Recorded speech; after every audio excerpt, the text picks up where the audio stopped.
The eviction notice arrived on the same frost-bitten December morning that Eleanor Mae Whitman's ancient Ford pickup truck finally surrendered to decades of Iowa winters, its transmission grinding to a halt in the driveway of the farm she was about to lose. The metallic screech echoed across the barren cornfields like a funeral dirge, perfectly harmonizing with the $847.23 remaining in her checking account and the $180,000 she owed to Midwest Agricultural Bank.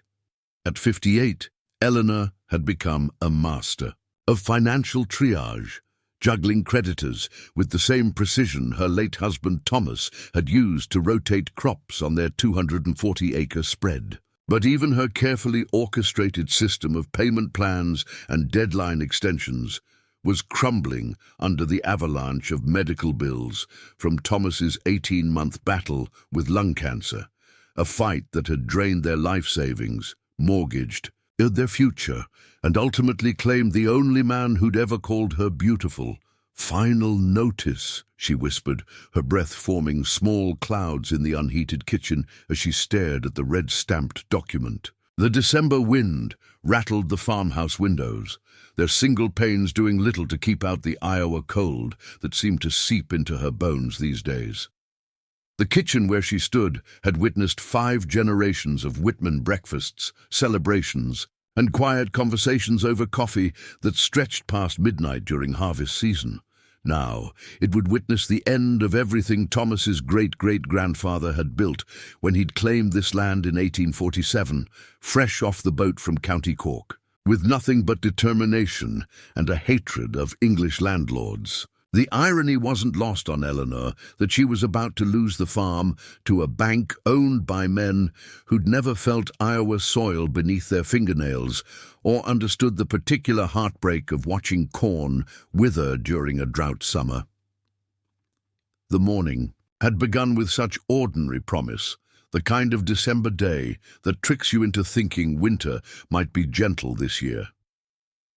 Eleanor had risen at 5:30 a.m. as always, a habit formed during 40 years of marriage to a man who believed the day officially started when you could see your neighbor's fence line without a flashlight. She'd made coffee in the same percolator they'd received as a wedding gift in 1986, strong enough to strip paint, but gentle enough to ease the transition from dreams to the harsh mathematics of farm life. She'd even managed to find enough loose change in the kitchen drawer junk collection of twist ties, expired coupons, and forgotten buttons to buy a newspaper from the honor box at Miller's Corner store, wanting to check the grain futures and maybe find a classified ad for winter work. But then the truck had wheezed its mechanical death rattle, and the carefully maintained illusion of keeping things together had shattered like ice on a stock pond.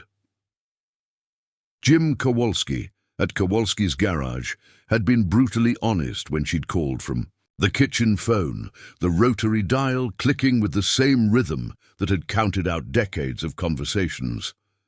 "Eleanor, that transmission's been living on borrowed time for 3 years. Even if I could rebuild it, we're talking $4,000 minimum, and honestly, it's throwing good money after bad.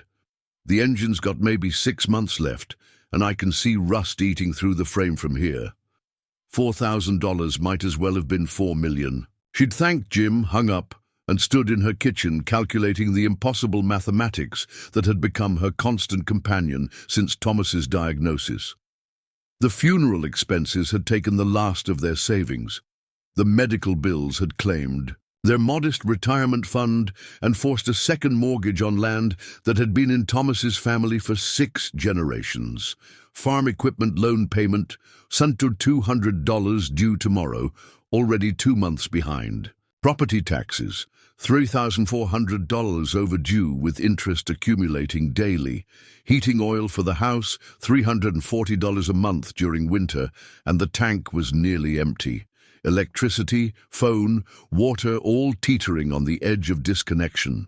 And now transportation, the lifeline that connected their isolated farm to the world of employment and survival, was gone.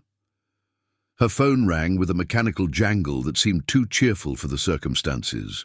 Midwest Agricultural Bank, the caller. ID announced with corporate precision. Eleanor let it ring 8 times before answering, knowing that putting off the conversation wouldn't change the numbers, but needing those extra seconds to compose herself. "Mrs. Whitman? This is Jennifer Holcomb from Midwest Agricultural. I'm calling about your mortgage situation." Jennifer's voice carried the professional sympathy of someone who delivered bad news for a living, trained to sound caring while wielding numbers like weapons. "I got your notice," Eleanor said simply, staring out the kitchen window at fields that had produced corn, soybeans, and occasionally wheat for 176 years. The land stretched to the horizon, broken only by fence lines that Thomas had walked every spring to check for damage, every fall to prepare for winter, every winter to dream about spring. "Mrs. Whitman, I want to help you find a solution, but we need to discuss your options realistically. The mortgage is 4 months behind, and with penalties and interest, you're looking at $23,147 to bring it current. The farm equipment loan adds another $3,600 in arrears. We've extended deadlines twice, but corporate policy requires us to begin foreclosure proceedings if we don't see significant progress by January 15th. January 15th, 3 weeks away. Eleanor did quick mental math, a skill honed by decades of farming, where success was measured in razor-thin margins between profit and loss. Her Social Security check was $1,247 a month. Thomas's veteran disability payments had ended with his death. The small life insurance policy, what remained after funeral expenses, amounted to $8,000 that she'd been hoarding like a dragon guarding treasure, knowing it was all that stood between her and complete destitution. "What about a payment plan?" Eleanor asked, though she already knew the answer. Banks didn't survive by accepting $50 monthly payments on $20,000 debts. "Mrs. Whitman, I've reviewed your financial statements. Even with the most generous payment plan we could offer, your monthly Social Security wouldn't cover both the mortgage arrears and your current monthly obligations. We'd need to see at least $800 a month dedicated to the mortgage debt alone. And that's not counting your regular monthly payment of $847, $800 a month. Eleanor's Social Security barely covered her basic living expenses now. The farmhouse was old, built in 1923, when insulation was newspaper and good intentions. Her heating bills alone consumed nearly a third of her monthly income during Iowa. Winters that could stretch from November to April. "What are my options?" Eleanor asked, though the word options felt like a cruel joke. Options were for people with choices, with resources, with alternatives. She was a 58-year-old widow with a high school education, no transferable job skills, and a lifetime of knowledge about farming that meant nothing in an economy that had moved beyond agriculture. "You could sell the property," Jennifer suggested, gently. "The land itself has value. And while the agricultural market has been challenging, 240 acres in Hancock County could bring enough to satisfy the debt and leave you with something to start over. Start over, at 58, in an economy that had left rural Iowa behind like a harvest that hadn't quite made it to market. Eleanor knew the mathematics of farm sales too. The land was worth maybe $4,000 an acre on a good day, less if sold in foreclosure. After paying off the mortgage, the equipment loans, and the accumulated penalties, she might walk away with $50,000. Enough to rent an apartment in Des Moines for a few years, maybe, but not enough to build any kind of future. "I need time to think," Eleanor said finally. "Of course. But Mrs. Whitman, time is something we don't have much of. If you're going to sell, we need to start that process immediately. The January 15th deadline is firm.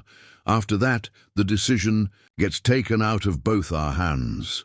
After the call ended, Eleanor sat at her kitchen table, the same table where Thomas had spread seed catalogues every February, planning the year's crops with the optimism of someone who believed that hard work and good weather could solve most problems. The table where they'd celebrated good harvests and agonized over bad ones, where they'd made the decision to try experimental corn varieties and debated whether to invest in new equipment or make do with machinery that was already 20 years old when they bought it.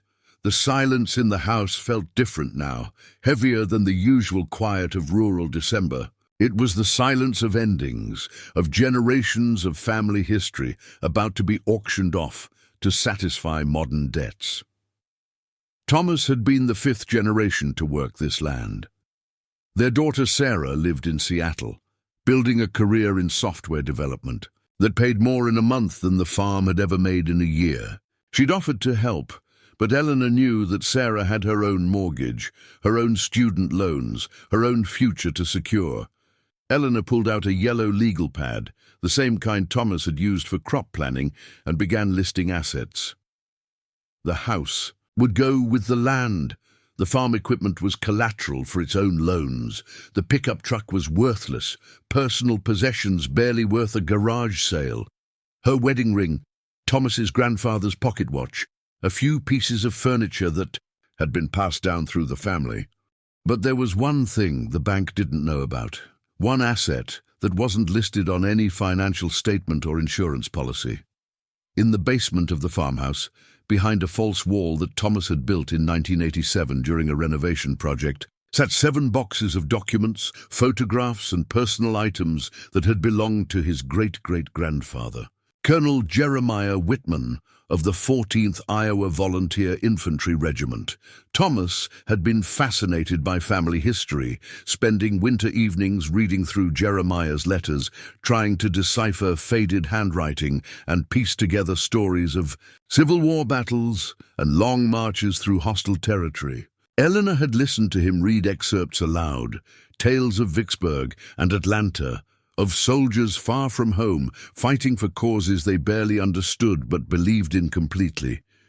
The Historical Society in Cedar Falls had approached them twice about donating Jeremiah's papers to their archives, offering a modest tax deduction that wouldn't have made a dent in their current crisis. But Thomas had been protective of the family legacy, insisting that Jeremiah's story belonged with Jeremiah's land, that future Whitmans should know where they came from. Now there might not be any future Whitmans on this land. Eleanor made a decision that felt both practical and sacrilegious.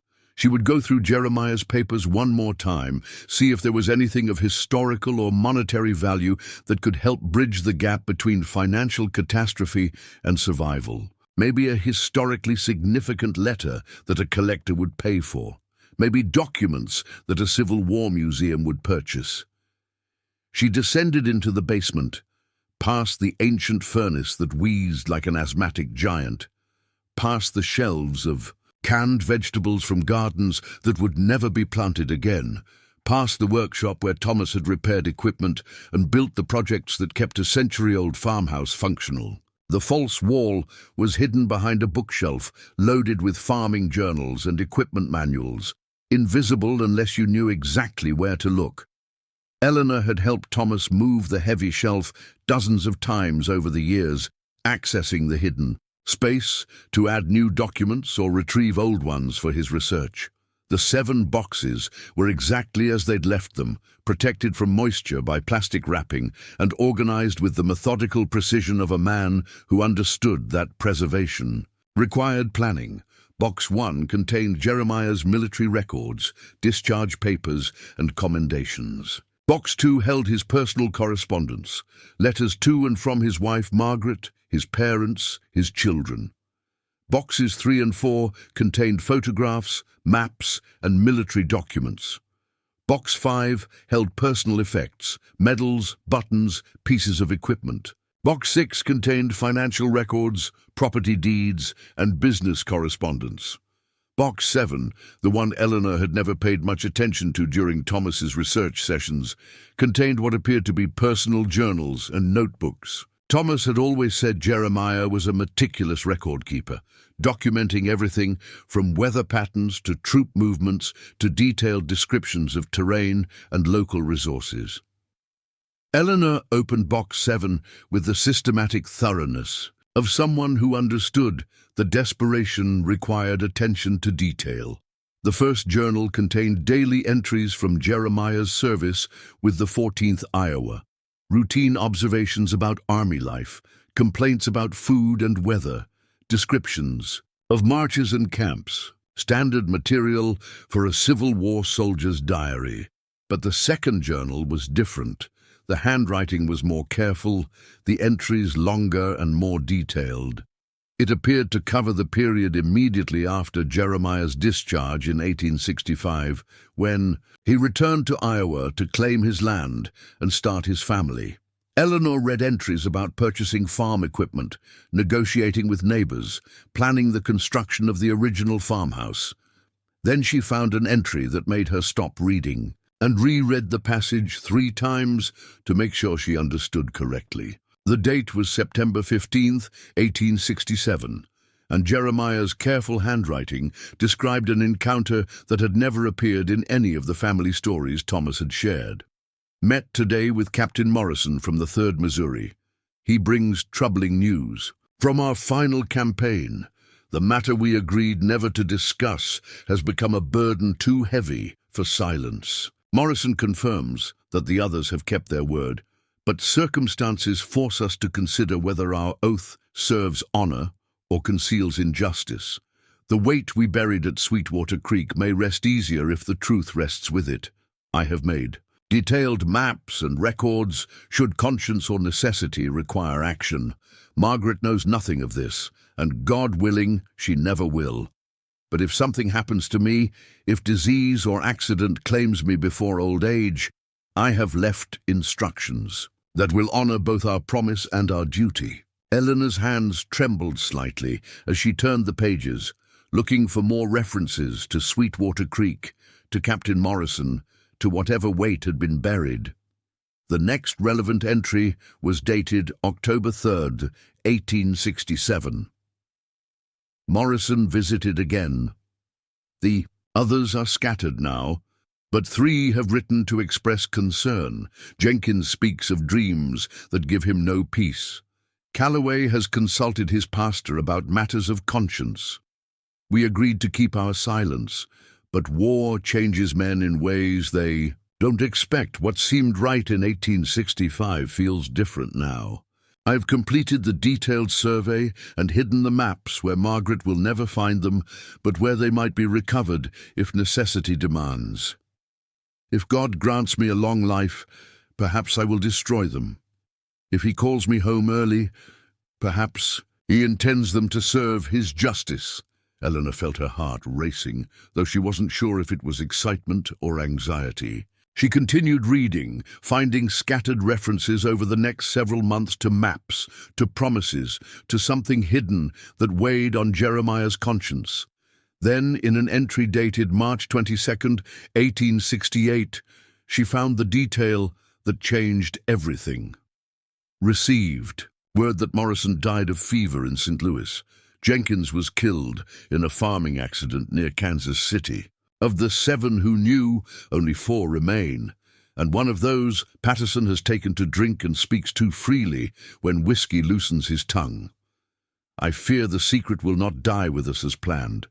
Today, I have buried the maps and records where only my blood will find them, in the place where Margaret and I plan to rest when our time comes.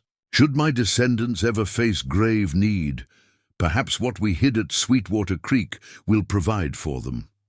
The Lord works in mysterious ways, and perhaps our burden will become their blessing. Eleanor sat back on her heels in the dusty basement, holding a Civil War journal that suggested her great-great-grandfather-in-law had buried something valuable enough to sustain his family through generations of grave need. Sweetwater Creek ran through the southeastern corner of their property, the same creek where Thomas had taught their daughter to fish, the same creek where Eleanor had scattered Thomas's ashes just 6 months ago, the same creek where the family cemetery sat on a small rise where 5 generations of Whitmans rested under headstones that tracked Iowa's agricultural history. where Margaret and Jeremiah Whitman's graves, marked by simple stones carved in 1891 and 1897 respectively, stood guard over the land they'd claimed and the legacy they'd built. Eleanor looked at her watch. 3:47 p.m. The December light was already fading, painting long shadows across the basement. Upstairs, the phone was ringing again. Probably another creditor, another deadline, another mathematical impossibility demanding immediate resolution. But down here, surrounded by the accumulated history of 6 generations, she held in her hands the possibility that Jeremiah Whitman, Civil War veteran and family patriarch, had left more than land and stories for his descendants. She had 17 days until the foreclosure deadline, 17 days to decode what a traumatized soldier had hidden 157 years ago. 17 days to discover whether family legend might become family salvation, whether the burden Jeremiah carried could become the blessing Eleanor desperately needed. The weight of generations pressed down on her shoulders as she carefully closed the journal and began planning what might be the most important treasure hunt of her life. Outside, the Iowa wind continued its winter song, but inside the basement, surrounded by the carefully preserved history of the Whitman family, Eleanor Mae felt something she hadn't experienced since Thomas's diagnosis: hope. Eleanor spent the next morning in the basement, transforming the space around Jeremiah's boxes into a makeshift research center. She dragged down the kitchen table, set up Thomas's old desk lamp, and created a system for organizing documents that would have made her late husband proud. The methodical approach helped calm her racing thoughts and gave structure to what felt like an impossible task. The third journal contained the most promising leads. Jeremiah had been more than just a soldier. He'd been a surveyor and mapmaker before the war, skills that made him valuable to his regiment's reconnaissance missions. His entries revealed a meticulous mind that recorded not just events, but locations, measurements, and detailed observations about terrain that might prove crucial decades later. November 15th, 1867, Eleanor read aloud to herself, her voice echoing in the quiet basement. Walked the southeastern boundary today with Margaret. She wishes to plant roses where the creek bends near the old oak. I have agreed, though I know the ground there holds more than she imagines. The measurements are precise. 247 paces from the lightning-struck elm, 83 paces northeast to the creek bend, 31 paces upstream to the cluster of 3 stones. What lies beneath will rest undisturbed unless desperate need requires it. Eleanor grabbed her winter coat and boots. The lightning-struck elm still stood, its blackened trunk a landmark visible from the farmhouse kitchen window. Thomas had always said it predated the farm itself, probably struck in the 1850s, but too stubborn to die completely. Its skeletal branches reached toward the gray December sky like arthritic fingers, exactly where Jeremiah had described. The ground was frozen solid, covered with a thin layer of snow that crunched under Eleanor's boots as she walked toward the creek. She'd walked this path thousands of times over the years, but never with the focused attention of someone searching for clues hidden in plain sight. Every tree, every bend in the creek, every cluster of stones took on new significance when viewed through the lens of Jeremiah's careful observations. She found the 3 stones exactly where his journal indicated, though they were partially buried under decades of accumulated leaves and soil. The creek had carved a slightly different path over 157 years, but the basic geography remained unchanged. Eleanor knelt beside the stones, brushing away debris, and noticed something she'd never seen before: faint marks carved into the largest stone, almost invisible unless you knew where to look. The marks appeared to be initials, JW and CM, and beneath them a series of numbers that looked like coordinates or measurements. Eleanor pulled out her phone and took photographs. then returned to the basement to compare the stone's markings with Jeremiah's journal entries. CM appeared throughout the later journals, always in connection with discussions about maps and hidden locations. Captain Morrison, the soldier from the 3rd Missouri, who had visited Jeremiah repeatedly in 1867 and 1868, Eleanor found references to Morrison's surveying skills, his knowledge of hiding places, and his growing anxiety about whatever they had. Concealed, the numbers on the stone matched measurements scattered throughout Jeremiah's entries, but they were written in a code that transformed simple directions into something more complex. Eleanor spread the journal pages across the kitchen table and began creating a master list of every measurement, every location reference, every coded number that appeared in Jeremiah's writings. The pattern that emerged was ingenious in its simplicity. Jeremiah had hidden the true location of whatever he'd buried by recording accurate measurements, but distributing them across multiple journal entries and mixing them with false information. Only someone with access to all his journals and the knowledge to separate genuine clues from deliberate misdirection could hope to find what he'd concealed. Eleanor spent the afternoon creating a timeline of Jeremiah's movements between 1865 and 1868, mapping his references to Sweetwater Creek, his meetings with Captain Morrison, and his growing concern about keeping their secret. The story that emerged was more complex than she'd initially understood. The 14th Iowa had been part of General Sherman's march through Georgia and the Carolinas, but in the war's final months, they'd been detached for special reconnaissance missions that took them far from the main army. Jeremiah's military records, which Thomas had researched extensively, showed a gap in his service from February to May 1865, with only a notation that he'd been assigned to special duties under Colonel Harrison. The journals filled in that gap with cryptic references to the Carolina Mission, the railroad survey, and the matter that must never be discussed.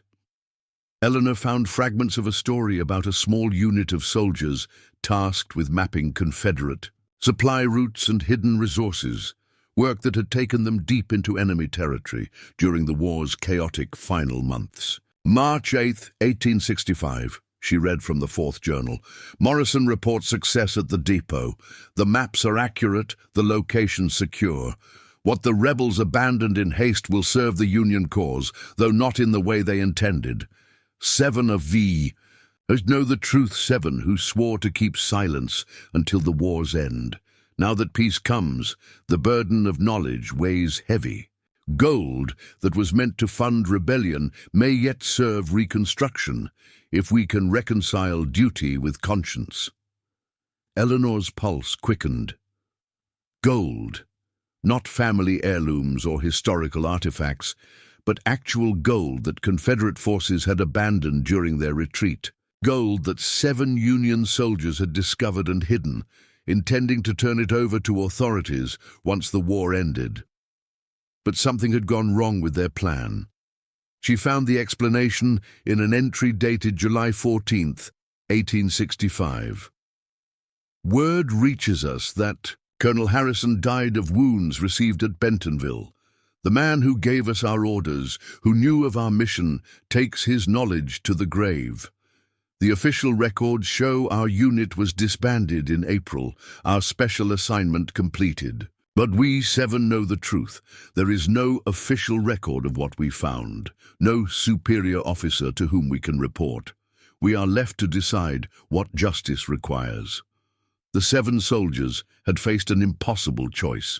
They'd discovered Confederate gold during a legitimate military operation, but the chaos of the war's end had left them without clear authority to whom they could report their find. The gold was valuable enough to provide for their families for generations, but taking it would technically be theft, even though it had been abandoned by an enemy government that no longer existed. Eleanor continued reading, finding references to lengthy discussions among the 7 men about ethics, duty, and necessity.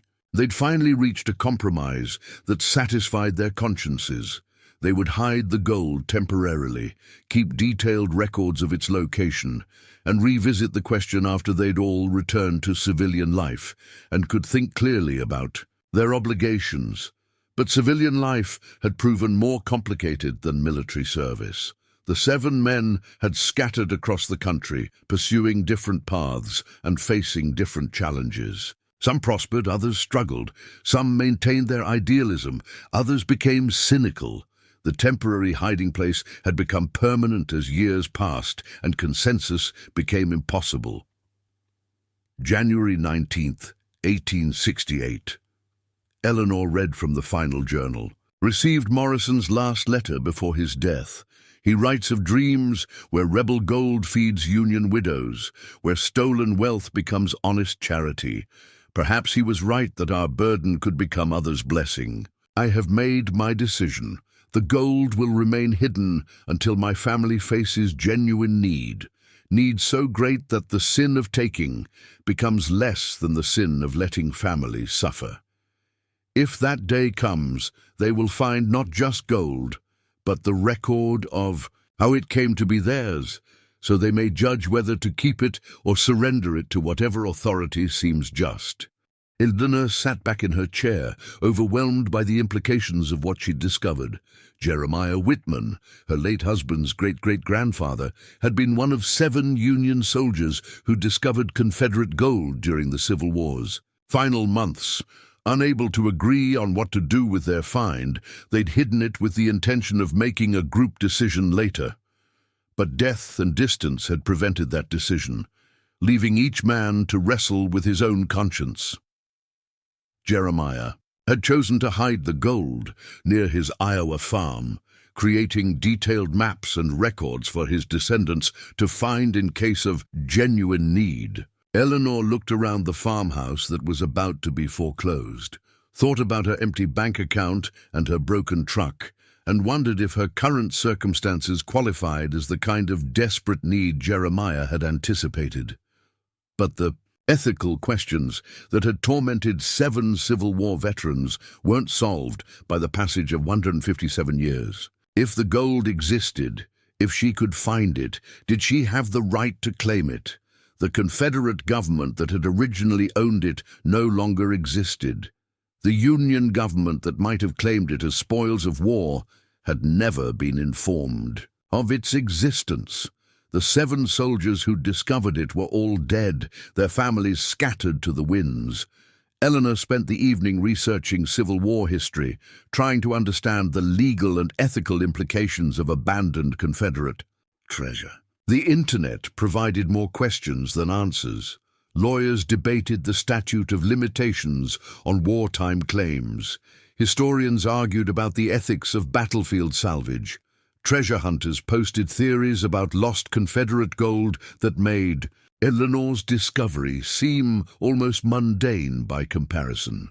The next morning brought another call from Jennifer Holcomb at Midwest Agricultural Bank. Mrs. Whitman, I wanted to check in about your decision regarding the property sale. We've had an inquiry from a development company that's interested in your land for a renewable energy project. They're offering $200 per acre, which would more than cover your debts and leave you with a substantial sum to start over. Eleanor's heart sank. A development company meant the land would be cleared, the creek redirected, the family cemetery relocated. Whatever Jeremiah had hidden at Sweetwater Creek would be destroyed by bulldozers and construction equipment before she could even begin searching for it. How quickly would they want to close? Eleanor asked, stalling for time. They're looking at a January 30th closing date, which gives us just enough time to complete the foreclosure process if you agree to the sale. Mrs. Whitman, I have to be honest with you. This is probably the best offer you're going to get, and it solves all your financial problems immediately. I need a few more days to think about it, Eleanor said. Of course, but we can't hold the offer indefinitely. They have other properties. They're considering, and this market moves quickly. After the call, Eleanor returned to Jeremiah's journals with renewed urgency. If she was going to find his hidden treasure, She had less than 2 weeks before the land would be sold to developers who would destroy any evidence of what lay buried near Sweetwater Creek. She focused on the most detailed entries, the ones where Jeremiah had recorded specific measurements and landmarks. The picture that emerged was of a man who'd taken extraordinary precautions to ensure his descendants could find what he'd hidden while making it impossible for anyone else to stumble upon accidentally. The key seemed to be a series of triangulation, the points based on permanent landmarks: the lightning-struck elm, the 3 stones by the creek, an old boundary marker that predated the farm and the family cemetery itself. Jeremiah had used these fixed points to create a geometric pattern that would lead to the gold's location, but only if you knew how to read his coded measurements. Eleanor spent hours with graph paper and a calculator trying to translate Jeremiah's 19th-century surveying notes into modern coordinates. The work was complicated by changes in the landscape over 157 years, but the basic bones of the terrain remained the same. The creek had shifted slightly, but its general course was unchanged. The lightning-struck elm was still standing. The boundary marker, though weathered, was still visible. The family cemetery provided the most reliable reference point. Jeremiah and Margaret's graves were exactly where he'd described them, and the other family headstones formed a pattern that matched his journal sketches. Eleanor realized that Jeremiah had planned the cemetery's layout as part of his treasure map, positioning each grave to serve as a surveying reference point. By the 3rd day of intensive research, Eleanor had narrowed the search area to approximately 100 square yards near the creek bend. Jeremiah's final clue was the most cryptic: where the dead watch over the living and the living remember the dead, the past provides for the future. Eleanor stood in the family cemetery, looking toward Sweetwater Creek and trying to see the landscape through Jeremiah's eyes. The cemetery occupied a small rise that provided a clear view of the creek, the farmhouse, and the surrounding fields. It was a peaceful spot, chosen for its beauty and its connection to the land the Whitmans had claimed and worked for generations, but it was also strategically positioned. From Jeremiah's grave, Eleanor could see the lightning-struck elm, the 3 stones by the creek, and the old boundary marker. The cemetery wasn't just a resting place for the family, it was the center of Jeremiah's geometric treasure map, the point from which all his measurements began. Eleanor pulled out her phone and used its compass app to take bearings from Jeremiah's grave to each of the landmarks he'd described. The angles matched the calculations she'd made from his journal entries. According to her research, the gold was buried somewhere within a triangle formed by the creek bend, the old oak where Margaret had wanted to plant roses, and a spot that was now marked by a rusted fence post. The area was small enough to search thoroughly, but large enough that random digging would take weeks. Eleanor needed to be more precise, and she needed to work quickly. The frozen ground would make digging difficult, but it also meant that any disturbance would be obvious. If she was wrong about the location, she'd know quickly and could adjust her search. But first, she needed proper equipment. Eleanor's farming background had given her access to tools and techniques that most treasure hunters would lack. She knew how to use metal detectors, ground-penetrating radar, and soil augers. Thomas had invested in modern farming technology over the years, including equipment for soil analysis and drainage mapping that could be adapted for archaeological purposes. Eleanor spent the morning gathering equipment from the farm's storage buildings. A metal detector that Thomas had bought for finding lost tools in the fields, a soil auger for taking core samples, a small backhoe that could be rented from the equipment dealer in town. She also called her neighbor, Jim Peterson, who farmed the adjacent property and had experience with historical preservation from his work with the County Historical Society. "Jim, I need some advice about something historical on my property," Eleanor said when he answered the phone. Could you come over and take a look at some old documents? Jim Peterson was 73 years old, a retired farmer who'd spent his life working the land next to the Whitman farm. He'd known Thomas since they were boys, had helped Eleanor through Thomas's illness and death, and had the kind of practical wisdom that came from decades of Iowa farming. When Jim arrived that afternoon, Eleanor showed him selected pages from Jeremiah's journals, focusing on the historical context rather than the specific treasure references. She explained that she'd discovered evidence of Civil War activity on her property and wanted to understand its significance before the land was sold. Jim studied the documents with the careful attention of someone who understood the value of historical accuracy. Jeremiah Whitman was quite a character, he said after reading through several journal entries. I remember your husband mentioning that he'd been some kind of surveyor or engineer during the war. These records are remarkably detailed. Have you ever heard stories about Civil War activity in this area? Eleanor asked. Not specific stories, but there were definitely Union forces operating in Iowa during the war's final months. Some of them had been reassigned from the southern campaigns for railroad security and reconnaissance work. There were rumors about treasure and hidden supplies, but you know how stories grow over time. Jim paused, studying a sketch in one of Jeremiah's journals that showed the layout of the original farm. This is interesting, he said, pointing to markings that Eleanor hadn't noticed before. These symbols weren't part of standard surveying notation. They look more like military engineering marks, the kind used to indicate buried installations or supply caches. Eleanor felt her pulse quicken. What kind of installations? During the Civil War, both sides buried supplies and equipment for later retrieval. Sometimes they were recovered, sometimes they weren't. After the war, there were stories about farmers finding everything from weapons to medical supplies to payroll gold buried on their land. Payroll gold? Armies carried their wages in gold and silver coins. If a unit was attacked or had to retreat quickly, they might bury their payroll rather than let it fall into enemy hands. The problem was that if the unit was scattered or destroyed, the gold stayed buried. Jim continued studying Jeremiah's sketches and measurements.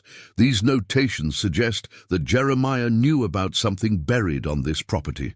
The question is whether he buried it himself or just knew where someone else had hidden it.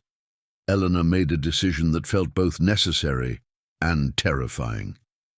Jim, I need to tell you something in confidence. I think Jeremiah left maps to find Civil War gold buried somewhere on this property. I know it sounds crazy, but the evidence is all here in his journals. Jim's eyebrows rose, but he didn't look skeptical. Eleanor, I've lived in Iowa my whole life. I've heard stranger stories that turned out to be true. The question is, what do you plan to do about it? I have 2 weeks before the bank forecloses and sells the land to developers. If there's something buried here, if it could help me save the farm, I have to try to find it. Jim was quiet for a long moment, considering the implications. Finally he said, I'll help you. Thomas was a good neighbor and a good friend. If there's a chance to save this land, to keep it in your family, then it's worth the effort. Besides, he added with a slight smile, I'm 73 years old. How many chances do I get to hunt for buried treasure? Eleanor felt tears of gratitude prick her eyes. Jim, I don't know how to thank you. Don't thank me yet. Let's see if we can figure out what Jeremiah Whitman was really trying to tell us. They spent the rest of the afternoon creating a modern treasure map based on Jeremiah's 19th century clues. Jim's experience with historical preservation and Eleanor's knowledge of the property's geography combined to create a search plan that was both systematic and realistic. The search area was small enough to cover thoroughly in a few days, but large enough that they'd need to be strategic about their approach. They decided to start with metal detector sweeps to identify any obvious metal objects, then use the soil auger to take core samples at promising locations. and finally bring in excavation equipment if they found evidence of buried objects. As the sun set over the Iowa farmland, Eleanor looked across the fields that had sustained her family for 6 generations. Tomorrow, she'd begin the search for Jeremiah Whitman's hidden treasure, gambling everything on the possibility that a Civil War veteran's secret could save the farm from foreclosure and preserve the family legacy for another generation. The weight of history pressed down on her shoulders, but for the first time since Thomas's death, Eleanor felt like she was moving forward rather than just struggling to survive. Whether Jeremiah's gold existed or not, whether she could find it or not, she was finally taking action to save the land that had defined her family's identity for over a century and a half. The metal detector's first sweep across the southeastern pasture yielded nothing more promising than a collection of rusted fence staples, 3 horseshoes, and what appeared to be the remains of a tin can from the 1950s. Eleanor trudged through the frozen grass beside Jim Peterson, watching the device's display screen for any indication of buried metal that might match Jeremiah's descriptions of hidden treasure. "Ground's harder than granite," Jim muttered, adjusting his thick wool cap against the December wind. "If there's anything buried deeper than 2 feet, we might not get a reading until spring thaw." Eleanor paused near the lightning-struck elm, consulting the hand-drawn map she'd created from Jeremiah's journal entries. According to her calculations, they were within 50 yards of the primary search area, but the metal detector had been disappointingly quiet all morning. She'd expected more false positives, more debris from 157 years of farming activity. "Maybe that's actually a good sign," she said, trying to maintain optimism despite the morning's lack of results. "If this area has been relatively undisturbed, if there's less metal junk scattered around, then anything we do find is more likely to be significant." Jim knelt beside the 3 stones that marked Jeremiah's primary reference point, brushing snow away from the carved initials Eleanor had discovered. In daylight, the markings were more visible, clearly intentional rather than natural wear patterns. The numbers beneath the initials looked like coordinates, but they were encoded in a system that didn't match modern GPS or traditional surveying methods. "Your great-great-grandfather was a careful man," Jim observed, running his fingers over the carved symbols. "These aren't just random marks. They're part of a system, probably based on surveying techniques from the 1860s. Eleanor pulled out her phone and photographed the stones from multiple angles, then compared the images to sketches in Jeremiah's journal. The match was exact, down to the positioning of natural cracks in the rock that had been incorporated into the design. Whatever Jeremiah had hidden, he'd taken extraordinary precautions to ensure it could be found by someone with the right information. "Let's try a different approach," Eleanor suggested. "Instead of random sweeps, let's focus on the specific locations mentioned in his journals. He wrote about the place where water speaks to stone and the triangle that guards the family's future." They walked to the creek bend, where Sweetwater Creek curved around a small outcropping of limestone. The water was running low due to the dry autumn, exposing sections of the creek bed that were normally submerged. Eleanor noticed that the limestone formation created a natural acoustic chamber, amplifying the sound of water flowing over them. "Rocks. Water speaks to stone," Jim said, nodding in understanding. "The limestone makes the creek sound different here. If you were trying to create a memorable landmark, this would be perfect." Eleanor set up the metal detector at the edge of the limestone outcropping, adjusting the sensitivity settings to maximum. The device immediately began beeping, indicating the presence of metal somewhere beneath the rocky soil. The signal was strong and consistent, suggesting a large object rather than scattered debris. "That's promising," Jim said, watching the display screen. "Whatever's down there, it's substantial." They marked the location with orange surveying flags, then moved to the second point of Jeremiah's triangle. According to his journal entries, this was where the dead oak embraces the living stone, a description that initially puzzled Eleanor until she noticed the ancient oak tree whose massive roots had grown around and partially over a large boulder.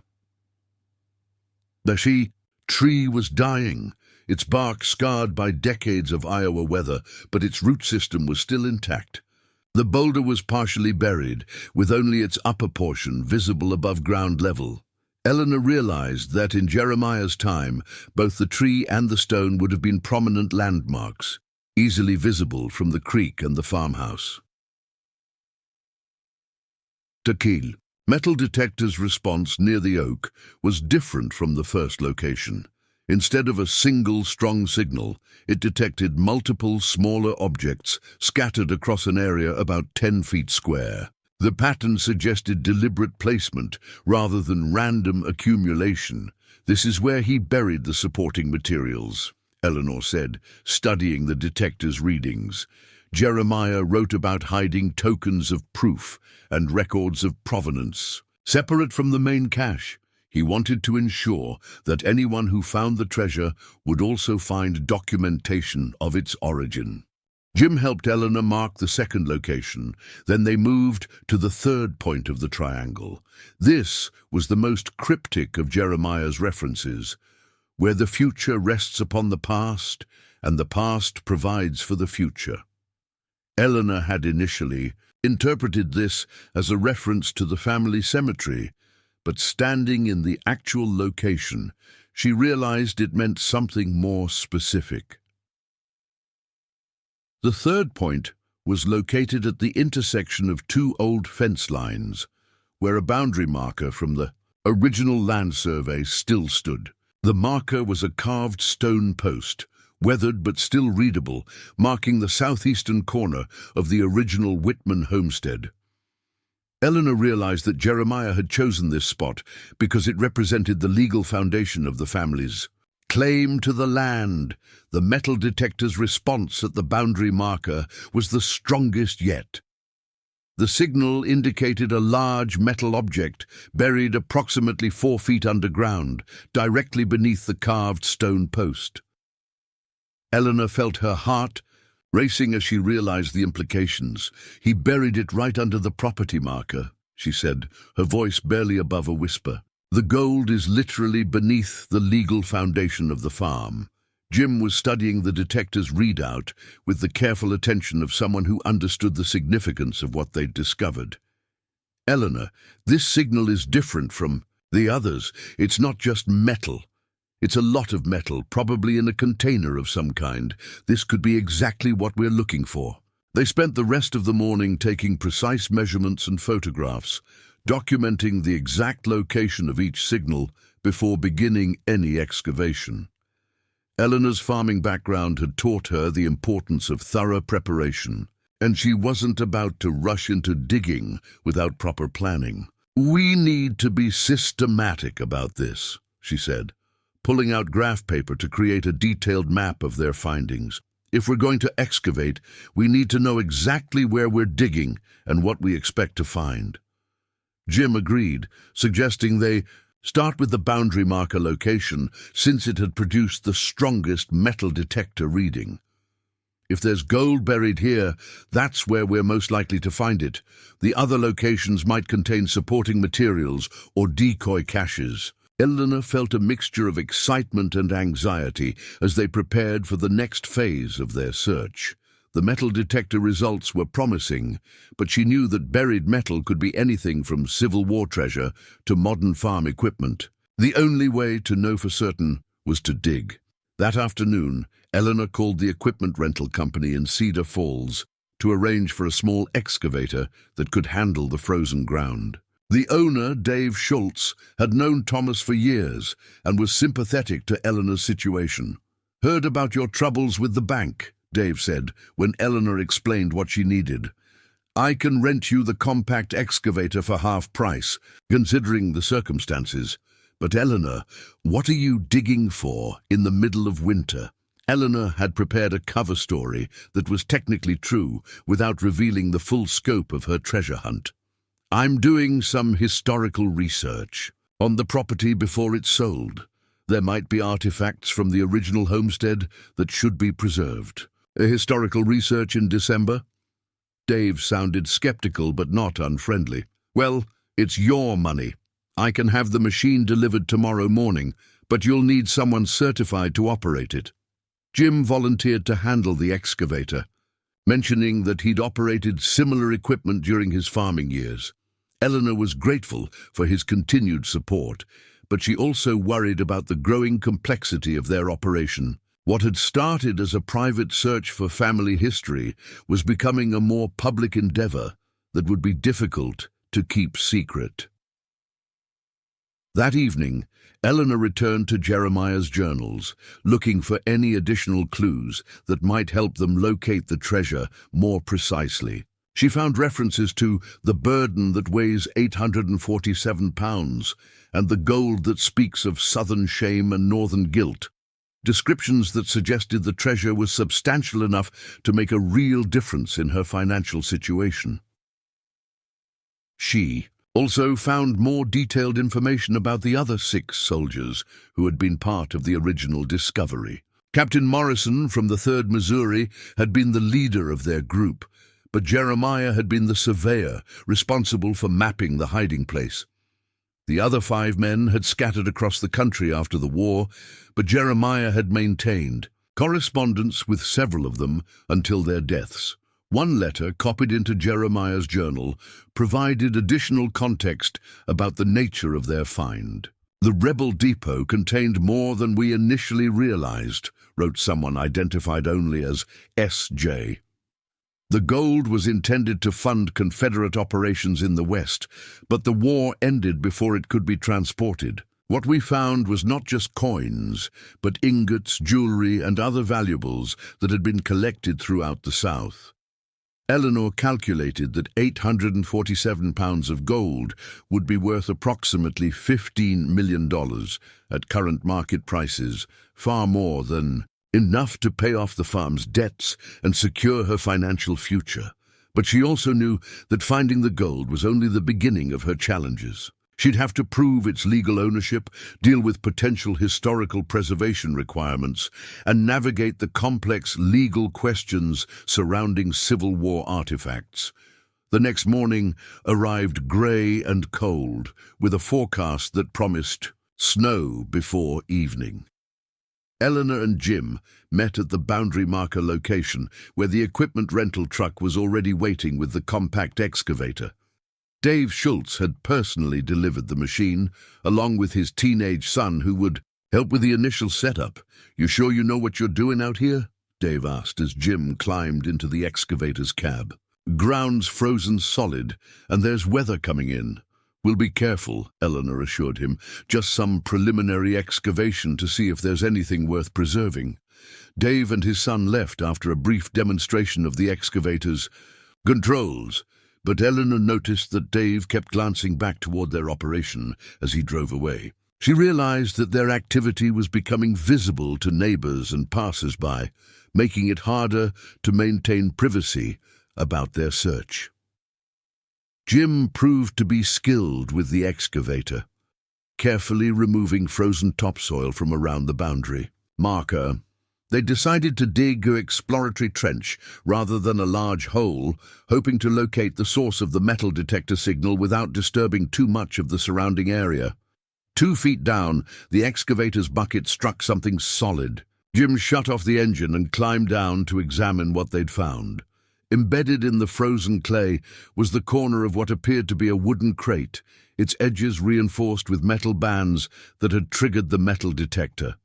"This is it," Eleanor said, her voice tight with excitement and nervousness. "This is what Jeremiah buried." They worked carefully with hand tools to expose more of the crate, brushing away dirt and ice to reveal its full dimensions. The container was approximately 3 feet long, 2 feet wide, and 18 inches deep, made of heavy oak planks bound with iron strapping. Despite 157 years underground, the wood appeared to be in remarkably good condition, preserved by the clay soil and Iowa's stable climate.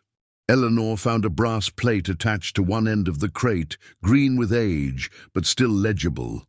The inscription read, CSA, Richmond, 1865, followed by a series of numbers that match codes from Jeremiah's journal. This was definitely Confederate treasure, hidden by Union soldiers who had captured it during the war's final months. "We need to open it," Eleanor said, though her hands were shaking with anticipation and cold. "We need to know what we're dealing with." Jim produced a crowbar from the excavator's toolkit, and they carefully pried open the crate's lid. The hinges, though corroded, still functioned, and the lid opened to reveal contents that took Eleanor's breath away. The crate was filled with gold coins, gold bars, and pieces of jewelry, all packed in what had once been velvet cloth, but was now mostly rotted away. The gold gleamed in the weak December sunlight, untarnished by its long burial. Eleanor estimated there were hundreds of coins, dozens of small bars, and various pieces of jewelry, including rings, brooches, and chains. "My God," Jim whispered. "It's real. It's actually real." Eleanor reached into the crate and lifted out a handful of gold coins, feeling their weight and examining their markings. They were a mixture of American gold eagles and foreign coins, probably collected by Confederate agents from various sources. The gold bars bore stamps indicating they'd been refined in Richmond, the Confederate capital, but it was the jewelry that provided the most poignant evidence of the treasure's origin. Many of the pieces were clearly personal items: wedding rings, family heirlooms, religious medallions. Eleanor realized she was looking at valuables that had been donated or confiscated to fund the Confederate war effort. Precious possessions that families had sacrificed for a cause they believed in. "This belonged to people," she said quietly, holding up a delicate gold locket with a faded photograph still visible inside.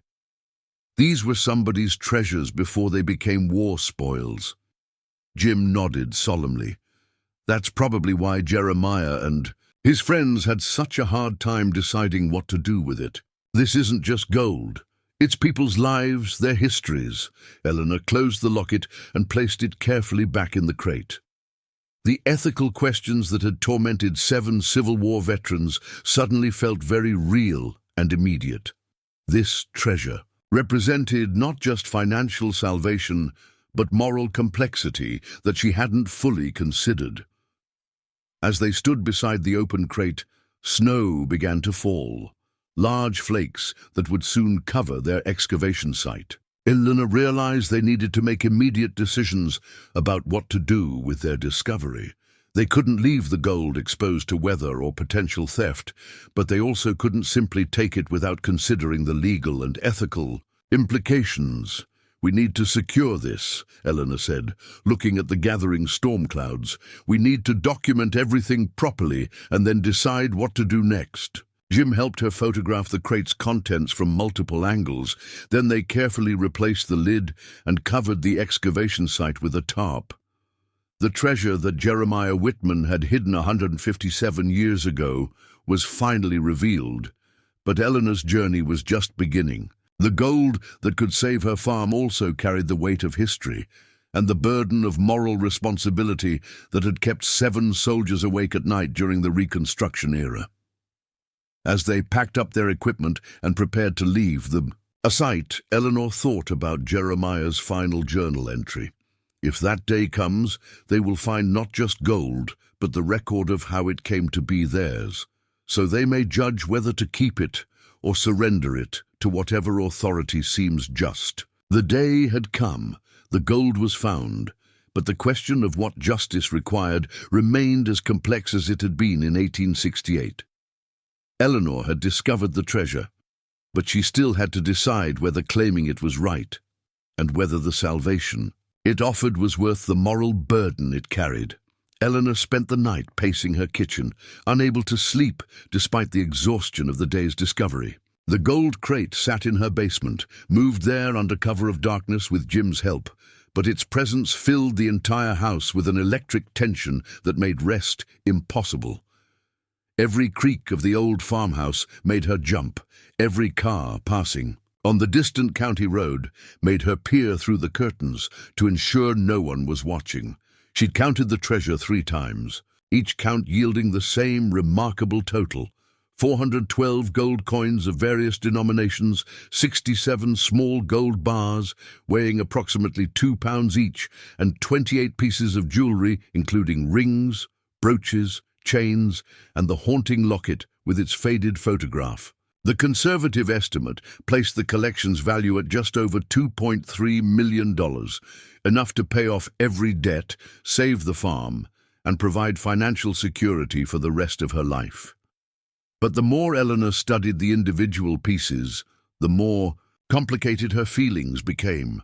The jewelry told stories of sacrifice and loss that made her treasure feel less like salvation and more like grave robbing. A wedding ring engraved with "Forever Yours, MAB 1859" had been worn smooth by years of faithful wearing before being donated to the Confederate cause. A child's gold bracelet bore the inscription "Sarah Elizabeth, Christmas 1862", suggesting a family's desperate contribution to a war effort that had ultimately failed. The historical documentation Eleanor found in Jeremiah's journals provided context that deepened her moral dilemma. The gold had been part of a Confederate treasure shipment moving from Richmond to fund guerrilla operations in Missouri and Kansas. Union forces had intercepted the convoy near Sweetwater Creek, North Carolina, in March 1865, but the official records had been lost when Confederate forces burned government buildings during their retreat. 7 Union soldiers had been detailed to secure the treasure and transport it to Union headquarters, but the war's end had come before they could complete their mission. With no clear authority to receive the gold and no official record of its capture, they'd faced an impossible choice: claim treasure that legally belonged to the United States government, or leave it buried indefinitely while they debated the ethics of their situation. Eleanor found herself sympathizing with their dilemma as she faced her own version of the same moral question. The gold could save her farm and honor her family's 176-year legacy on the land, but claiming it felt like profiting from other families' wartime sacrifices. Yet leaving it buried served no one, and the impending foreclosure meant her window for decision-making was rapidly closing. The next morning brought a phone call that added urgency to her moral struggle. Jennifer Holcomb from Midwest Agricultural. Bank sounded more stressed than usual, suggesting that pressure was mounting from higher up in the corporate hierarchy. "Mrs. Whitman, I have some concerning news about the development company's offer. They've moved their timeline up significantly. They want to close by January 10th, which gives us less than 10 days to complete the foreclosure process." Eleanor felt her stomach drop. "Why the rush? You said January 30th yesterday." Apparently they've learned that other renewable energy companies are looking at properties in this area. They don't want to lose the opportunity. "Mrs. Whitman, I strongly recommend accepting their offer. The price is fair, and it solves your immediate financial crisis." "What if I could bring the mortgage current?" Eleanor asked desperately. "What if I could pay off the arrears and resume regular payments?" There was a pause on the line. "That would require almost $24,000 immediately, plus a commitment to make future payments on time. Frankly, based on your financial statements, I don't see how that's possible unless you've discovered oil on your property." Eleanor almost laughed at the irony. She'd discovered something potentially more valuable than oil, but she couldn't explain that to a bank officer. "Give me until January 8th to see what I can arrange. That's all I'm asking for." "Mrs. Whitman, I'll do what I can, but I can't guarantee anything beyond January 10th. The development company is offering cash, and in today's market, that's extremely attractive to the bank." After ending the call, Eleanor sat at her kitchen table and made a list of her options. She could contact an attorney and try to establish legal ownership of the treasure, but that process would take months or years. She could approach a coin dealer or auction house, but selling Civil War artifacts required provenance documentation she didn't have. She could contact historians or museums, but academic institutions moved slowly and rarely paid market value for acquisitions. Or she could take the most direct approach, select enough gold to pay off her debts and find a way to sell it quickly, quietly, and legally. The thought made her stomach churn, but the mathematics were undeniable. She needed $24,000 immediately, and the treasure contained enough gold to cover that amount dozens of times over. Eleanor decided to research her options more thoroughly before making any irreversible decisions. She drove to the Cedar Falls Public Library, using their computers to research Civil War treasure laws, Iowa antiquities regulations, and the legal status of found property. What she discovered was both encouraging and terrifying. Iowa law generally favored finders of lost property, especially if found on their own land, but federal regulations governing historical artifacts were more complex. The Civil War gold fell into a gray area where state and federal jurisdictions overlapped, and the legal precedents were contradictory. Some courts had ruled that finders could keep Civil War artifacts, while others had required their surrender to government authorities. The practical reality was that small amounts of Civil War gold changed hands regularly through legitimate dealers and auction houses, usually without extensive legal scrutiny. Eleanor could probably sell enough gold to pay her debts without attracting unwanted attention, especially if she worked through established coin dealers who dealt with estate sales and private collections. But the ethical questions remained unresolved. Eleanor found herself reading about the families who had contributed to Confederate war efforts, stories of women donating wedding rings, and children giving up Christmas presents to support soldiers they'd never met. The treasure in her basement represented thousands of individual sacrifices, each piece carrying someone's hope for a cause they believed in. On the drive home, Eleanor made a decision that surprised her with its clarity. She would take enough gold to save the farm, but she would also document everything and establish a foundation to return as much of the treasure as possible to descendants of the original owners. The jewelry, especially pieces with personal inscriptions, would be researched and returned to families when possible. The remaining gold would be donated to Civil War preservation efforts and veterans organizations. The decision felt right, but it required immediate action. Eleanor had 6 days to convert enough gold into cash to save her farm, and she had no experience with precious metals transactions. She needed help from someone who understood both the technical aspects of gold sales and the discretion required. For sensitive transactions, Eleanor called her neighbor Jim Peterson, explaining her decision and asking for his guidance. Jim listened thoughtfully, then suggested they contact his nephew Marcus, who worked as a precious metals dealer in Des Moines. Marcus had built a reputation for handling estate transactions with discretion and integrity, exactly what Eleanor needed. Marcus has dealt with inherited gold before, Jim explained. He understands the legal requirements and knows how to handle transactions that need to be kept private. If anyone can help you convert gold to cash quickly and legally, it's him. They arranged to meet Marcus at his shop the following afternoon.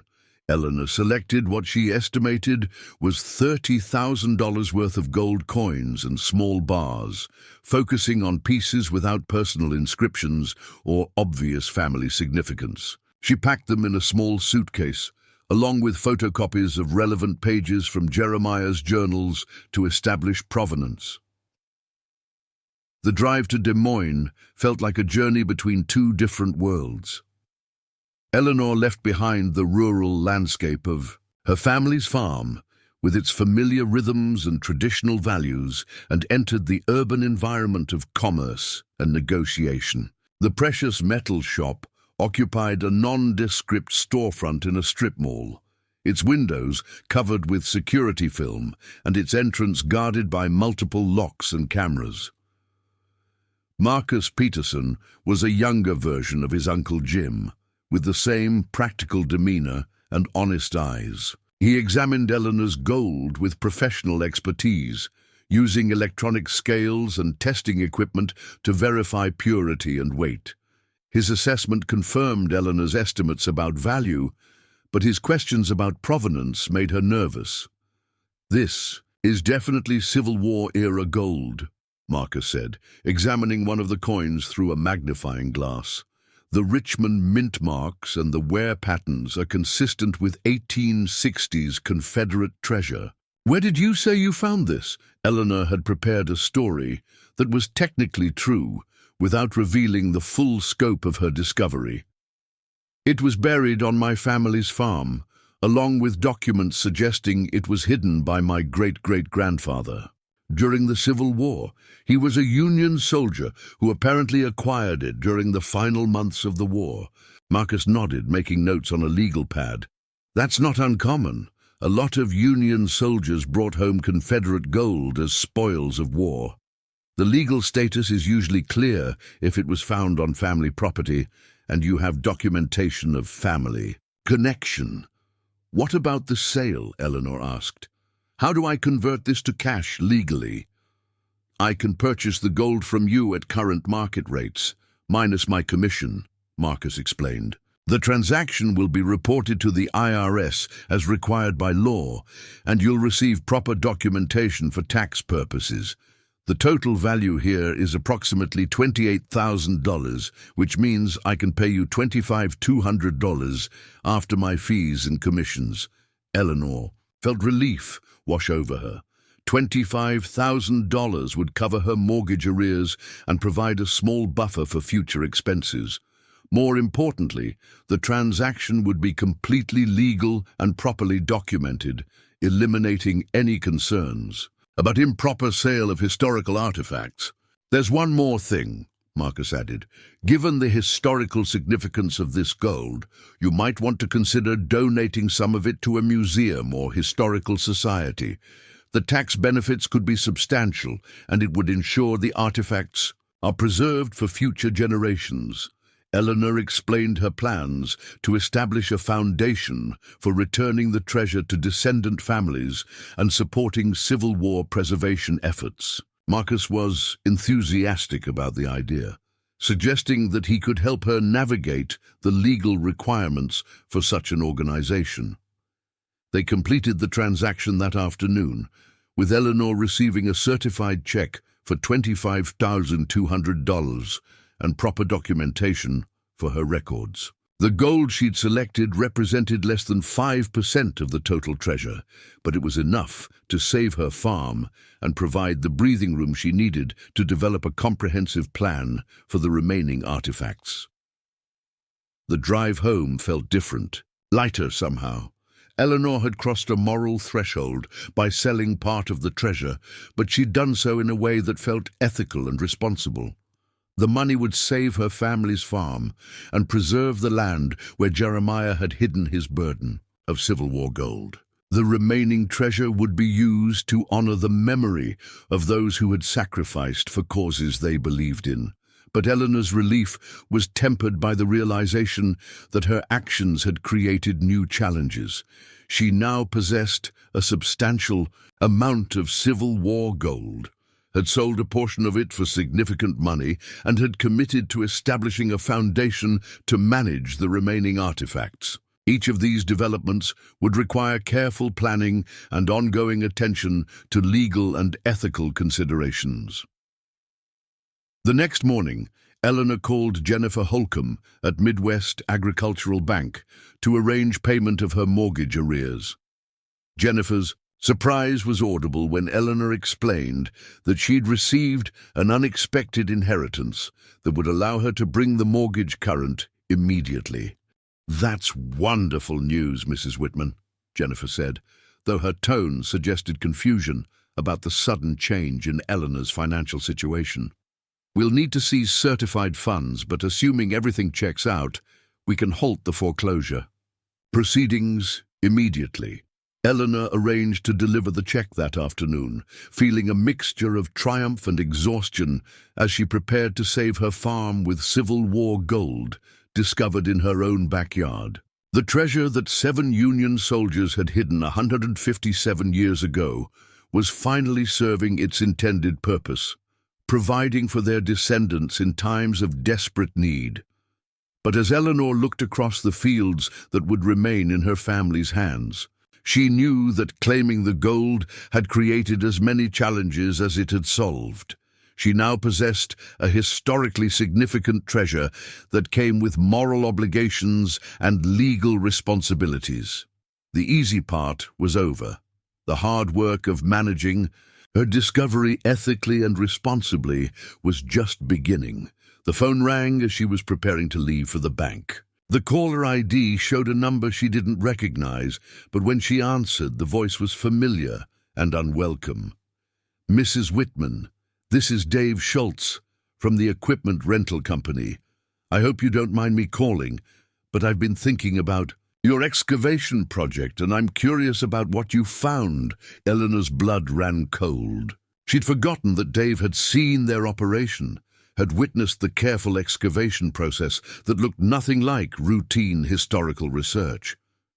If he was curious enough to call, he might be curious enough to investigate further. "Just some old farm equipment," Eleanor said, trying to keep her voice steady.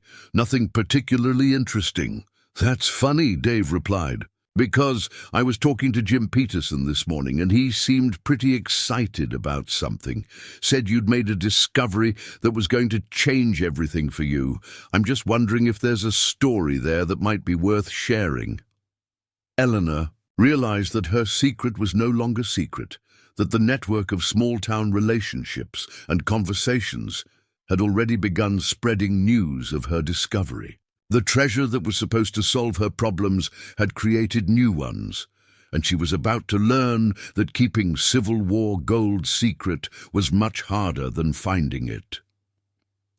Eleanor's hands trembled as she held Dave Schultz's words suspended in the December air between them.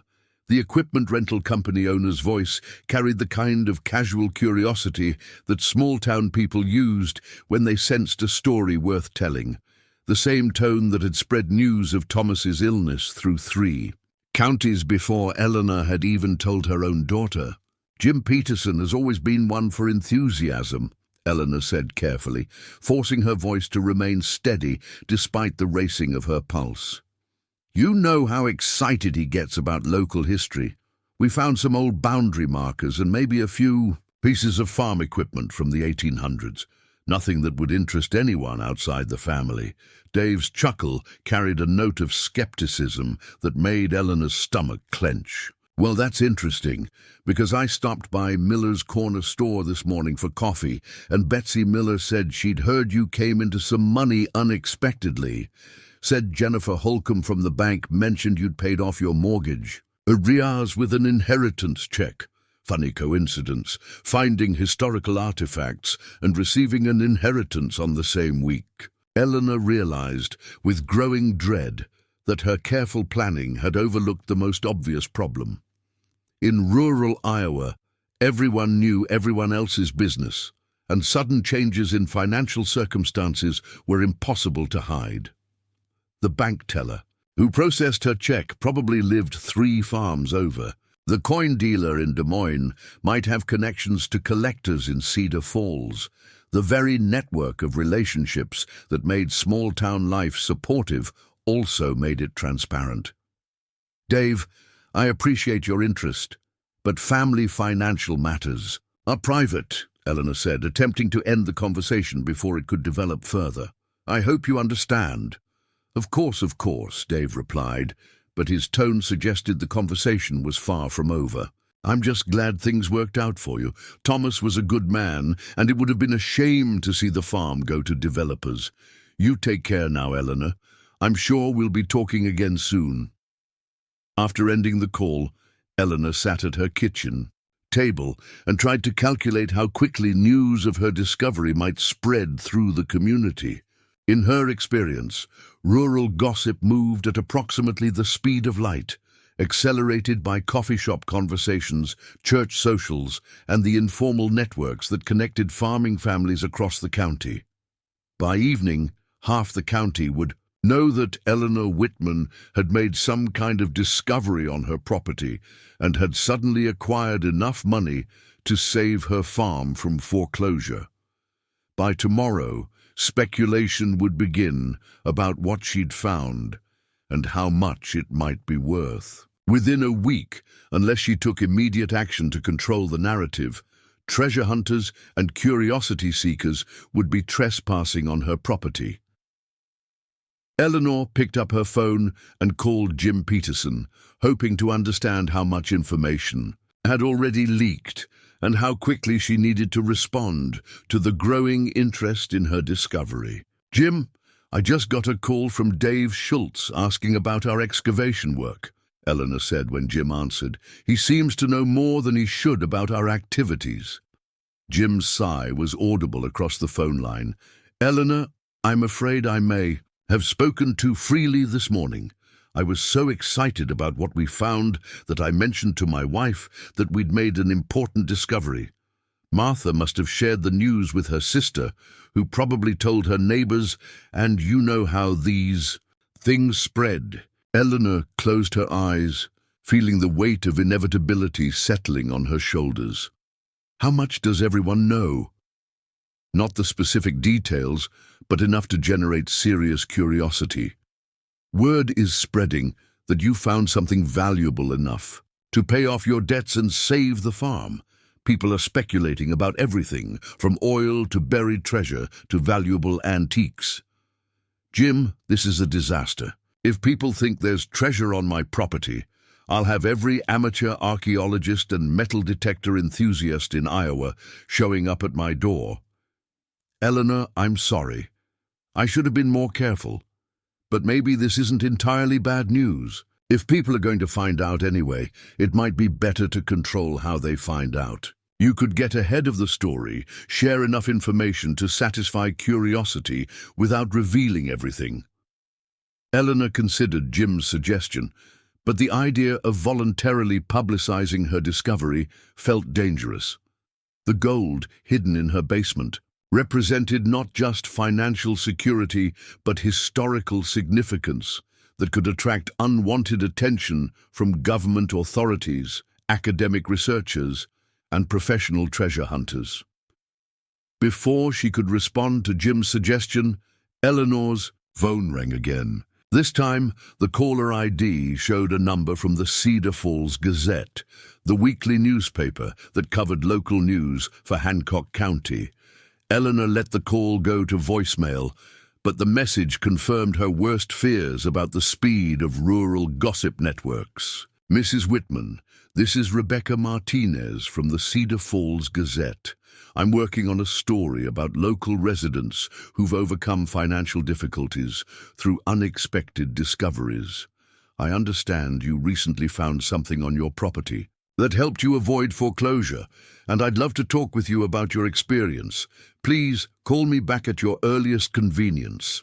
But even with family support, Eleanor knew her situation was becoming more complicated by the hour.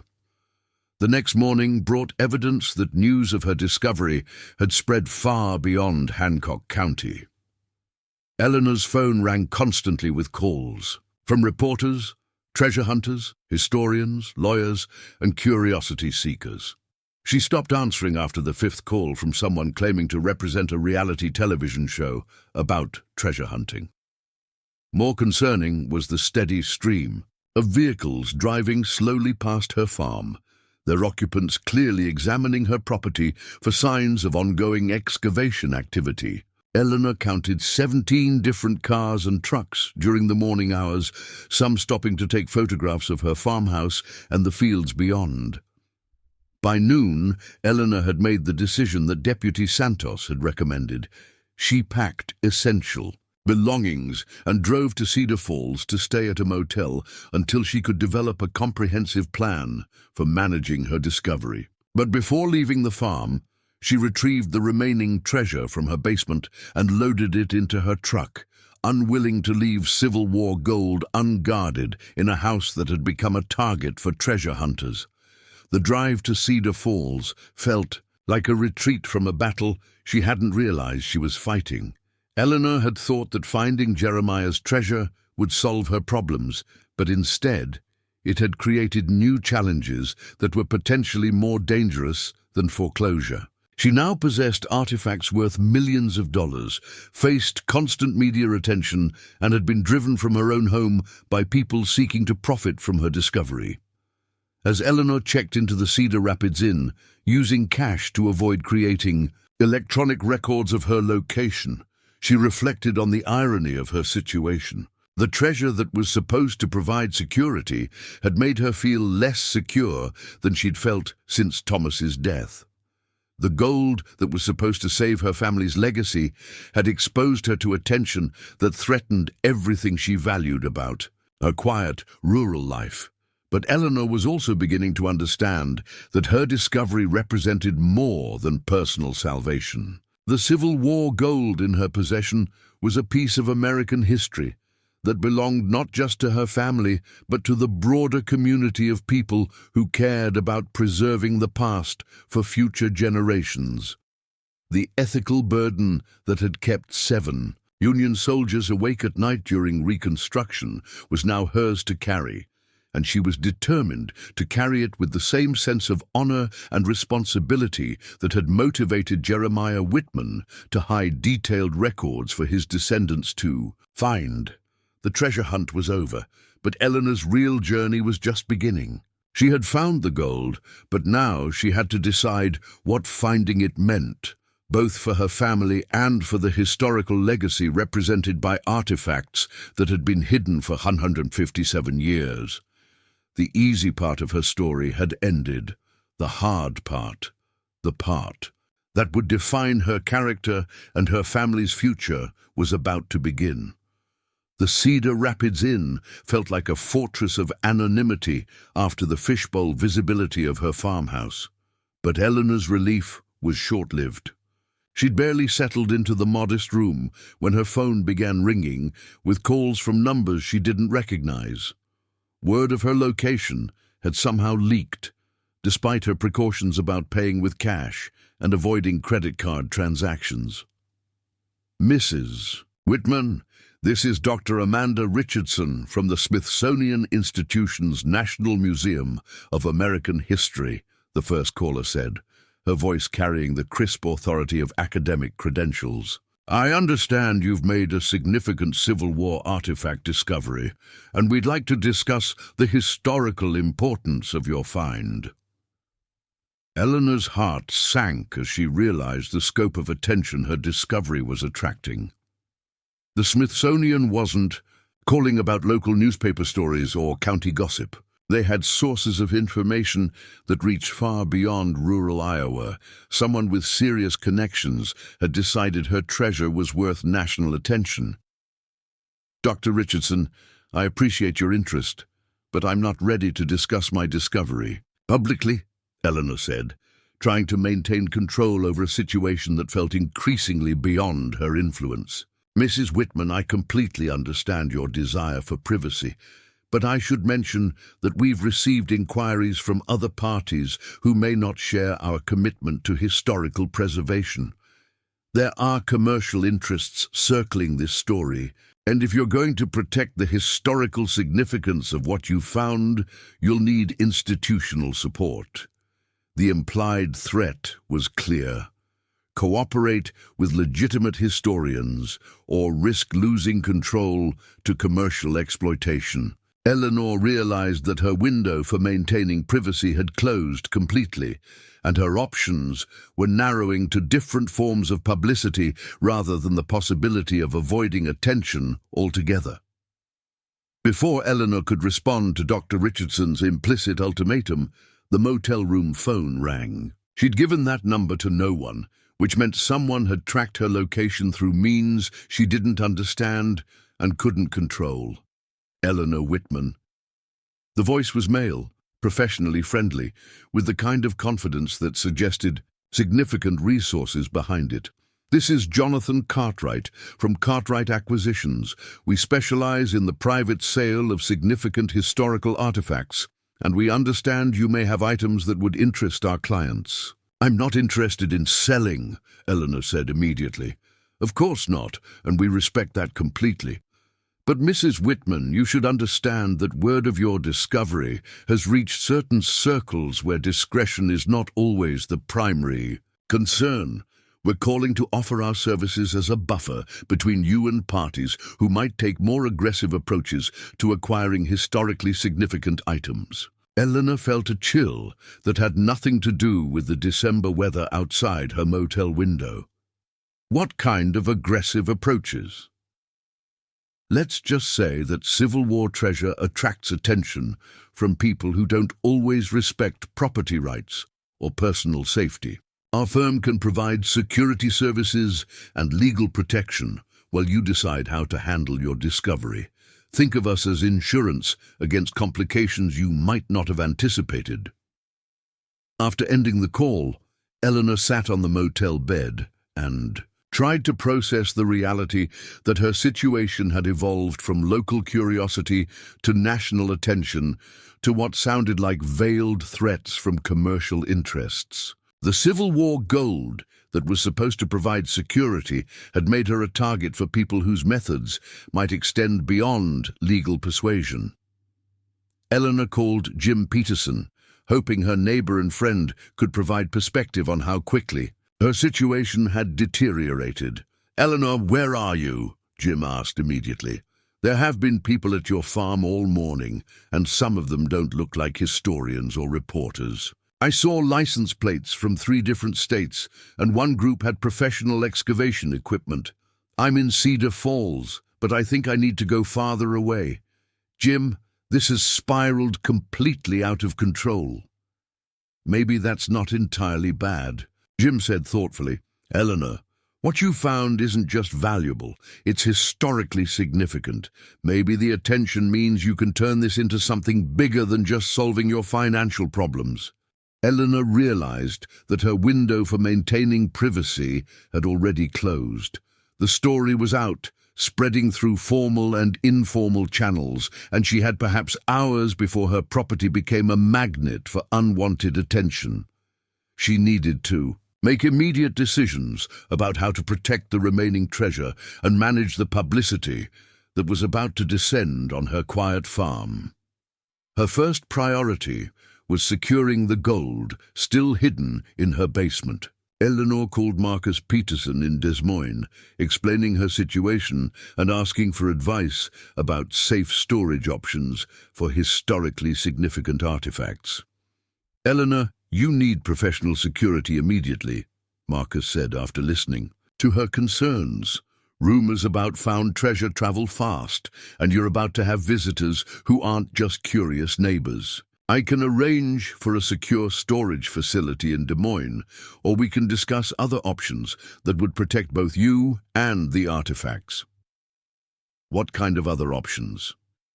"You could contact the State Historical Society or the University of Iowa's Archaeology Department. They have secure facilities designed for storing significant historical artifacts, and they could provide expert analysis of your discovery.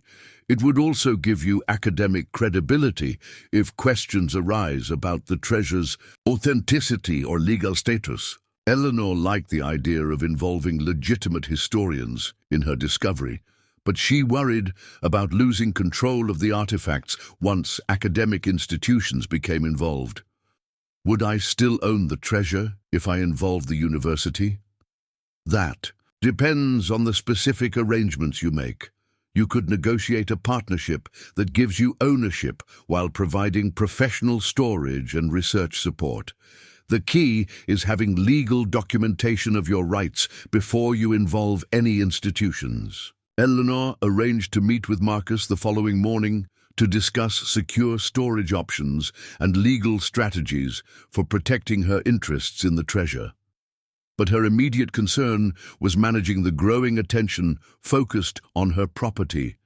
That evening, Eleanor's fears about unwanted visitors proved justified.